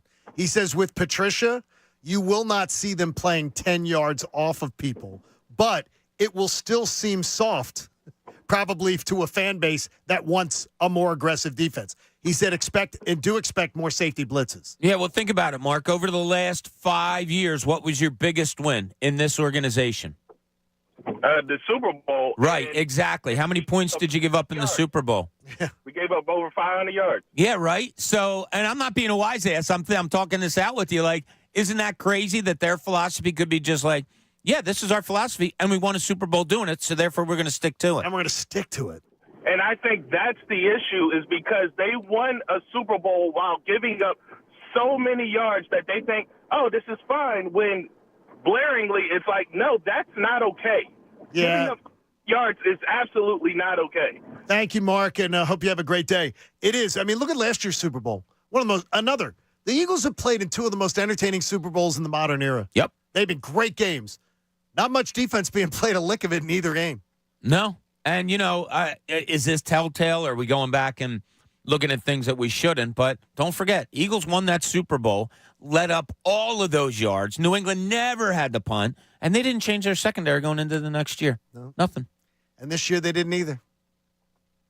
Well, they lost. They re-upped two guys in their 30s. Yeah, and they let go of a guy that was maybe the linchpin of your secondary last year. The linchpin brings back good memories. Hey, we have a lot going on, but I want to ask you too about that. Is it really though? How do you look at Darius Slay right now? Because I mean, this is a little bit controversial as far as this team's going on. And can this be the example of the finger pointing that everybody was talking about? We get ready for Eagles in Seattle tonight. I know Andrew will be all over it at 10 with Ray. And then this afternoon, the best show ever. You know that'll be hopping. Plus, you got Sixers and 60 tonight and the Sixers and the Bulls. It's a full day on the Fanatic.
sober, or get pulled over. Paid for by NHTSA.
John Kincade Show on 97.5 The Fanatic, Philadelphia. A Football Monday on The Fanatic is presented by Pierce Phelps, Bryant Heating and Air Conditioning Contractors. Visit nopaybryant.com. Get flexible spending options on a new heating and cooling system. Bob, check that weather app again for Seattle. Because it's another thing. Rain and 48 degrees. Oh, jeez. I swear. Can this team play a game in good weather? Honestly. Can we have a game that's played in dry conditions at all? It looks like Christmas night will be perfect. Christmas night's going to be perfect, so you potentially get one there. But this team has played in nothing but slop. Yeah, isn't it weird? Yeah, it really is. It's like, I guess these things happen in the course of seasons, but not considering the slop we have going on outside today. So even if this was a home game, you still have bad weather going on. So it's a little chilly. So the game starts at 5 o'clock their time, right? 5:20, yes, Okay. 5:20. 1 o'clock, let's see. It doesn't, no rain at noon, 1, 2, 3, and then 4 o'clock, 36% chance, 52% chance of rain, 46 degrees at 5. That's kickoff. Okay. And it only gets worse as the night goes on. Oh, jeez. 62% chance of rain at 6, 75% chance of rain at 7, 71% chance of rain at 8 o'clock their time. So, if you're going to round it all up, about a 65, 70% chance of rain during the whole game. Okay, does that make it more likely that you do run the ball? I don't know. I don't know. I mean, it's weather-wise. I mean, it's like, well, Buffalo had bad weather yesterday. Oh, they did. We've been talking a lot about their game against Dallas, and they decided to run the ball an awful lot. They maybe ran clock on Dallas yesterday, too. We talk about, now I have Matt Patricia coming in. Maybe it's a kiss kind of thing. Keep it simple, stupid. And you do run it that way. I wouldn't mind if the offense did the same thing.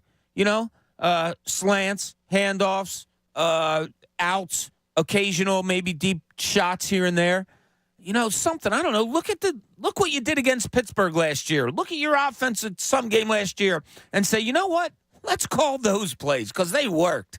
I don't know. Yeah, I mean, there is something that I brought up earlier that has stuck in my mind in the idea that Saturday afternoon I watched the Indianapolis Colts and Shane Steichen's offense. And God, do I miss Shane Steichen. Do I miss the play calling? Do I miss the creativity? Do I miss some motion? There was actually some motion. They're running RPOs, an RPO offense with a guy who is not really even a threat to run. And it works, and it works supremely. I am absolutely shocked what he's able to do offensively with the Indianapolis Colts. And it pisses me off because I look at it and I say, okay, he's doing it right now on the offense. Just a little exercise here. Gardner Minshew. No way you're taking him above Jalen Hurts. Zach Moss. Are you taking him ahead of DeAndre Swift? No. Michael Pittman. I love Michael Pittman. Are you taking him ahead of A.J. Brown? No. Josh Downs is the other wide receiver. No. I'll take our guy and Devontae Smith.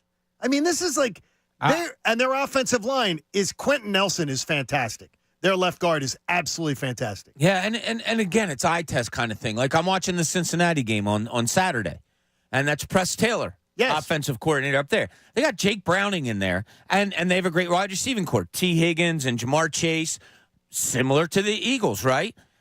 It's just the eye test. Yeah, they put up 27 points in overtime, so you're not saying it's the best, but it's the eye test of Browning drops back and boom, he's going somewhere. Boom, he's going somewhere. Quick release. It's, he throws 42 passes, gets 29 completions. He's over 300 yards, couple of touchdowns. Now, he had a great play. It might be one of the best. Oh, my God, one of the best catches and touchdowns I've ever seen. That was wild. But the eye test is they're running plays and something's happening. And it's not drop back and look some more. Let me run to the left. Let me run back to the right. Throw it out of bounds.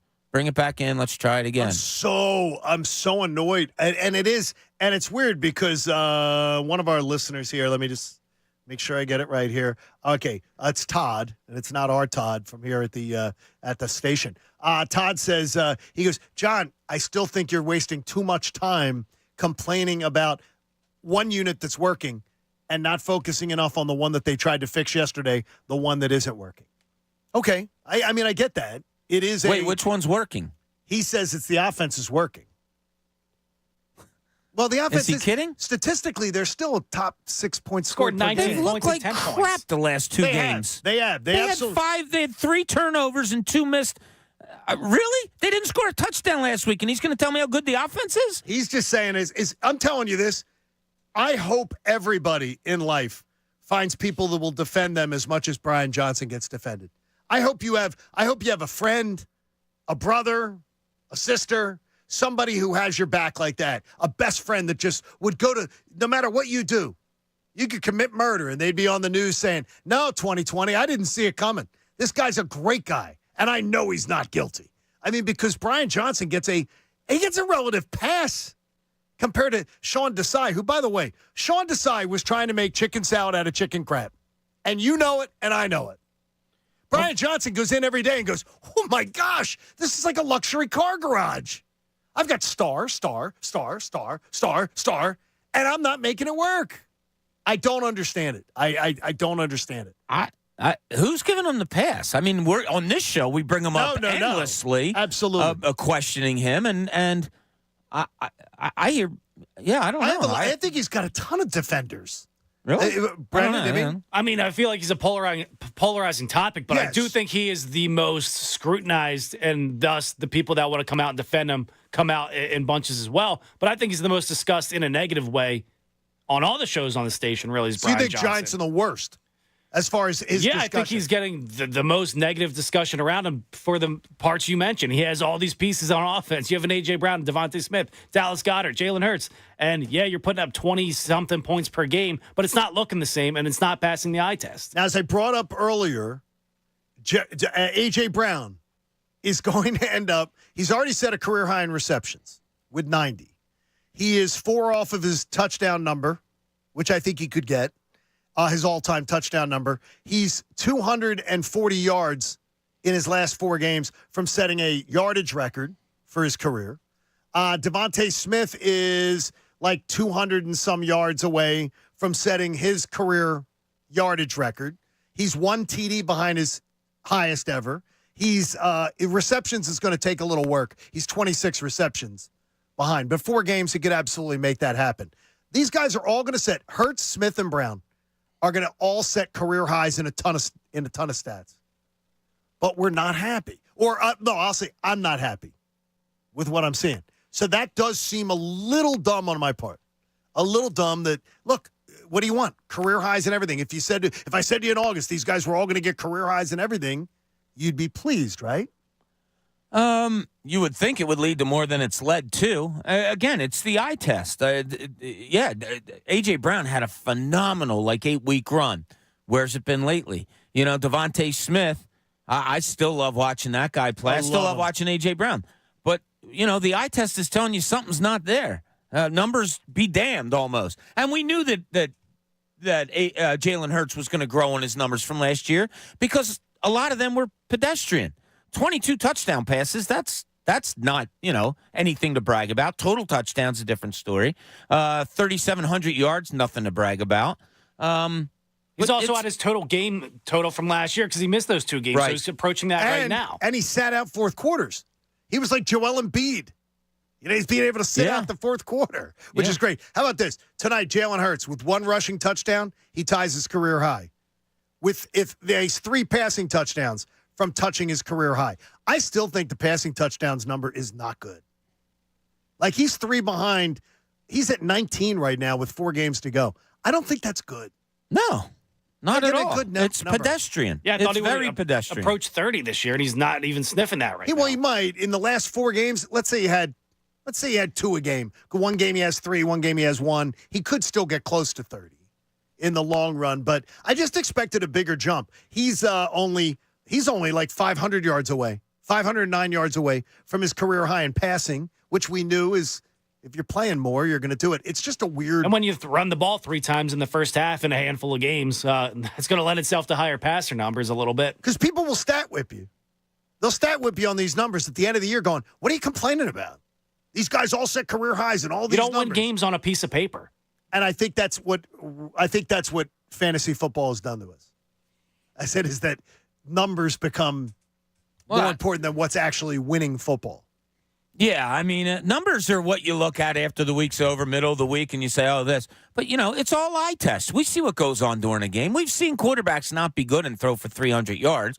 We've seen teams get blown out and quarterbacks go for 300 yards. We saw it against the Eagles last year. It's all eye test. And right now, this offense eye test, I'm not saying it's failing, but it's probably getting an average grade right now. Yeah, I would say average grade is probably almost kind, I guess. Yeah, that's fine for the C student. It's not fine when you're the A student. C's get degrees. They don't get Super Bowls, son. Exactly. Yes. Well, it's weird is that last year, and again, just to be fair, total transparency, last year the Eagles had 31 minutes and 24 seconds average time of possession over the course of the whole year. This year they have 31 minutes, 16 seconds. Those 8 seconds are making a difference, John. They're 8 seconds behind last year, but it feels so different. It just feels completely different. Because it's recency. They got crushed the last 2 games, and they couldn't get the ball. They played at Kansas City. They lost the ball time of possession thing, but because their defense held them scoreless in the second half and the Eagles were able to get some scores, they wind up pulling out a game there. We don't bitch about them not having the time of possession advantage in that game because why? They came out and won the game. So, you're like you said, you can whip stats at anybody as much as you want. It's all eye test at the end of the day, and you know what's what. Oh, absolutely. It's funny, Bobby, though, is that I sometimes will trust other people's eye tests much more than my own. So, like, I get biased by if I see Orlovsky break down. By the way, great interview the other day with Andrew on the midday show. So you want to be listening at all times. When I hear Dan Orlovsky break something down and I see it, I get very biased, going, "Yeah, that's a big problem." And he seems like he has and he's known, like he knew Sean Desai. I didn't realize they knew each other since grade school when he brought that out with Andrew the other day. And he was really critical of Sean Desai. Like he didn't hold back on this is bad, this isn't good, this isn't. But he's not happy with the offense either. I mean, and I'm surprised nobody has sort of backed up the Brinks truck for him to be an offensive coordinator. Because he had talked about it at one time, wanting to do that. Yeah. I love listening to him, but let's not forget he also said that Zach Ertz was all that. Yeah. And he wasn't. I mean, there's some good and bad. You got to take the bad with the good. Absolutely. Also. But I do like watching Orlovsky. I like his passion. Obviously knows football really, really well. Some of the things that he did bring up with Hurts when he was defending him was he would show how receivers are stepping off their spot just by a foot. I thought that was fascinating the way he was picking up on those things.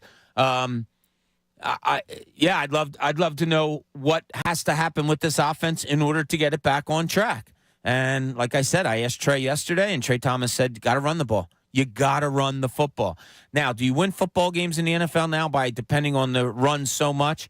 Well, Buffalo did it. It's kind of an anomaly here and there, but I agree with Trey. I think this team needs to run to set up the pass even more. And you can do that and still have your 10 to 12 targets to Devontae Smith, to A.J. Brown. You can do them both if you do it the right way. If those guys get a combined 22 targets tonight, like 22, it's like something like that is a number. 20, 22. Okay, if they get that number of targets, the Eagles are winning this game.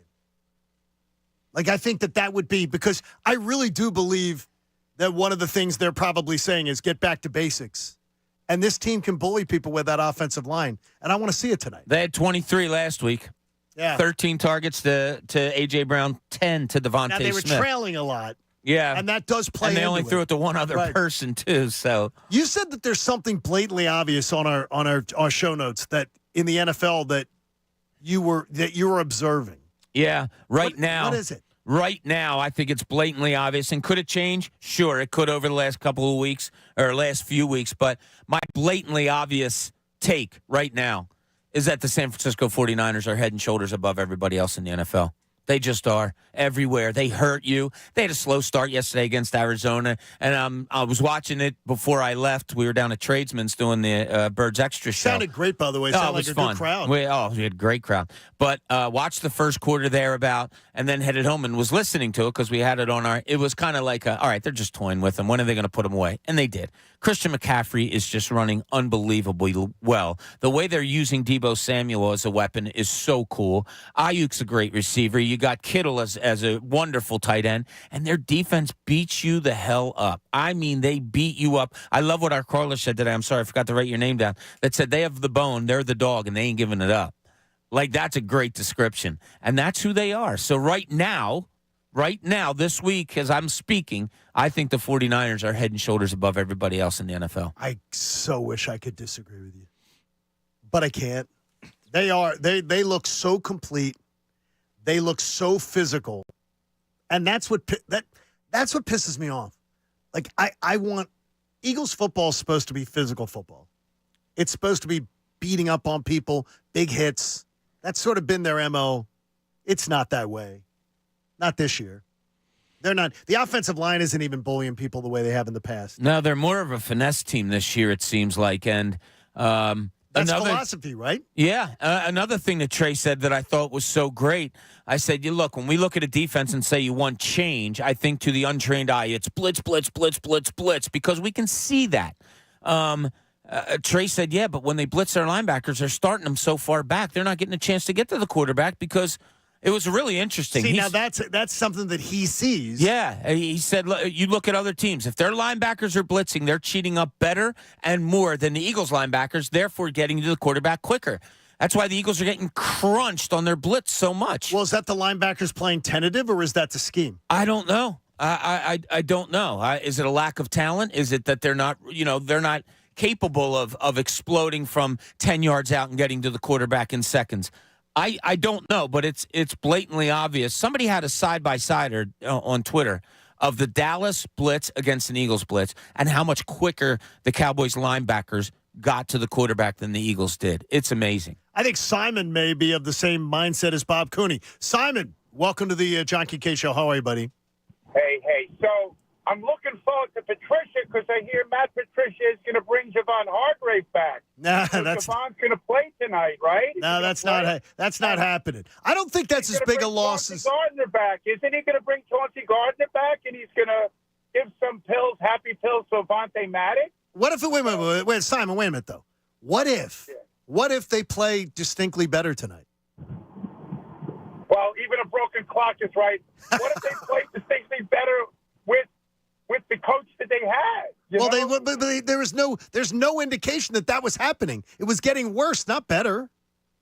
Was there any indication that the Cowboys get their butts kicked the way they did by the Bills? If you listened to the show on Friday, you would have heard me tell you to do that, Simon. You would have heard it. And guess what, Simon? I'll tell you in advance, just so you know, they're going to lose another game at Miami on Christmas Eve.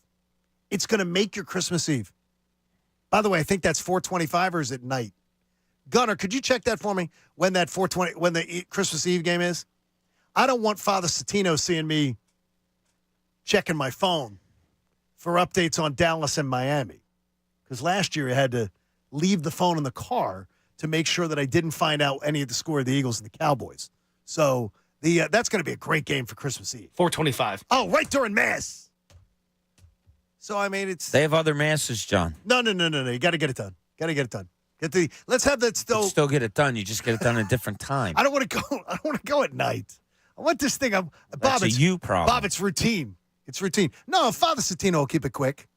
You know, the wise man. We know the story. Jesus is good, and he's born, and happy birthday.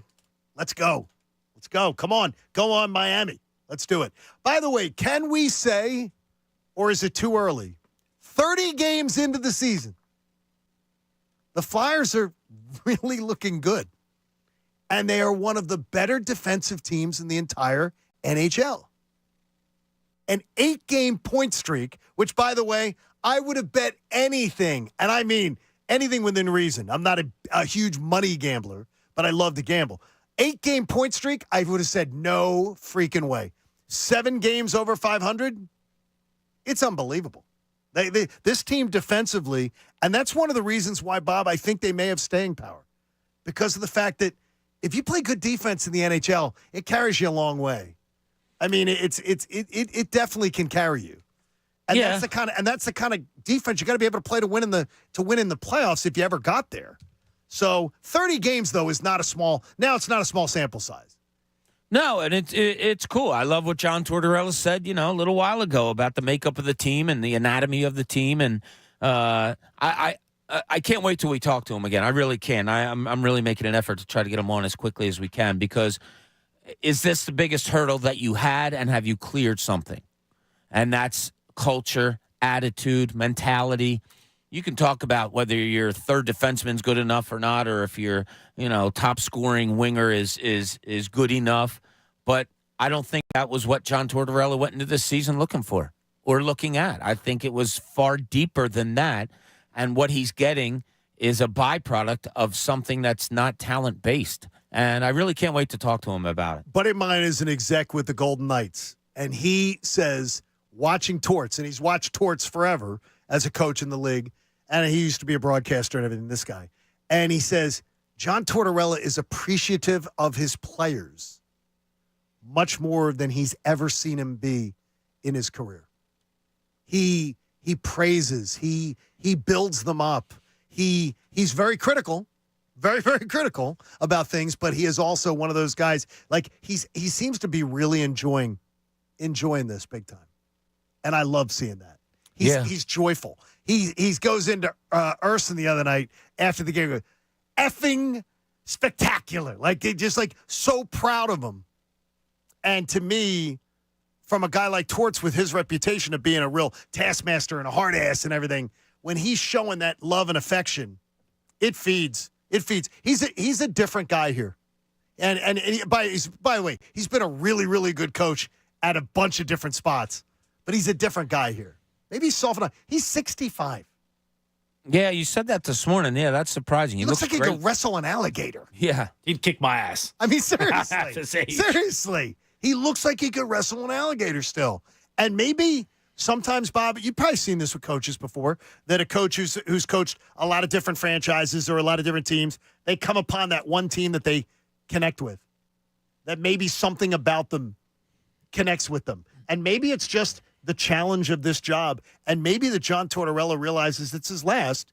Like he's told us before, this is where he wants to end his career. Yeah, well, is it far there? Like you brought up the point, he's done this before. He's been at other organizations for years. He's not just to go to a place and leave after a few years. I mean, he's stayed 6 or more years. This is his third, or he's done it with 3 organizations. Yes. This could be his 4th. Maybe that's what makes him so successful, that he does know how to relate to the players, and scheme is kind of a secondary thing. And he knows that he has that, and he'll always be able to, give that. But I am so anxious. I'm not kidding you when I tell you I can't wait to interview him. I am so anxious to talk to him about what's going on with this team. Well, wait a minute, too. Gunn, there's a little bit of this of why Bob wants to do that. Because this is the man who, John Tortorella told us on the ice, when Bob asked him a question, he goes, that's the best question I've been asked all year. It was a good one. Who checks Tortorella? I remember it. I brought it up yesterday on air. Look, if I had a dime for somebody that told me it was the best question they ever got asked, I mean, I'd be a rich man. Right. You'd be rich. So, I was going to say that. That's not the reason. I really do think he gives thought-out, honest answers with what's going on with this team and organization right now. And as you guys know, I've been through the biggest rebuild in sports history, up close and personal. So, yeah, it fascinates me. You have scars to show for hear him, to hear him talk about it, it fascinates me, and I think he's doing it in a pretty cool way right now. All right, tomorrow morning. So, Gunnar, come in a little later tomorrow morning, because that's what we usually do for these night games. All right. Come in a little later, get yourself some more sleep, because tomorrow's a post-game show. So if you can't stay up tonight after the game and you just turn the TV off, tomorrow morning at 6, consider it Eagles post-game. Tomorrow morning, right at 6 o'clock, we will be breaking down everything with the Eagles in Seattle with lots of opinions on what we see. What will we see tonight? I say you're seeing an Eagles win. I'm going to tell you it's 34-23. Bob, number? I'll say the Eagles do win this game. I do think they put up some numbers. That's a pretty good score that you give. I'll go 31-20. Okay. Gunnar? 33-24. Okay, good. So the same type of thing.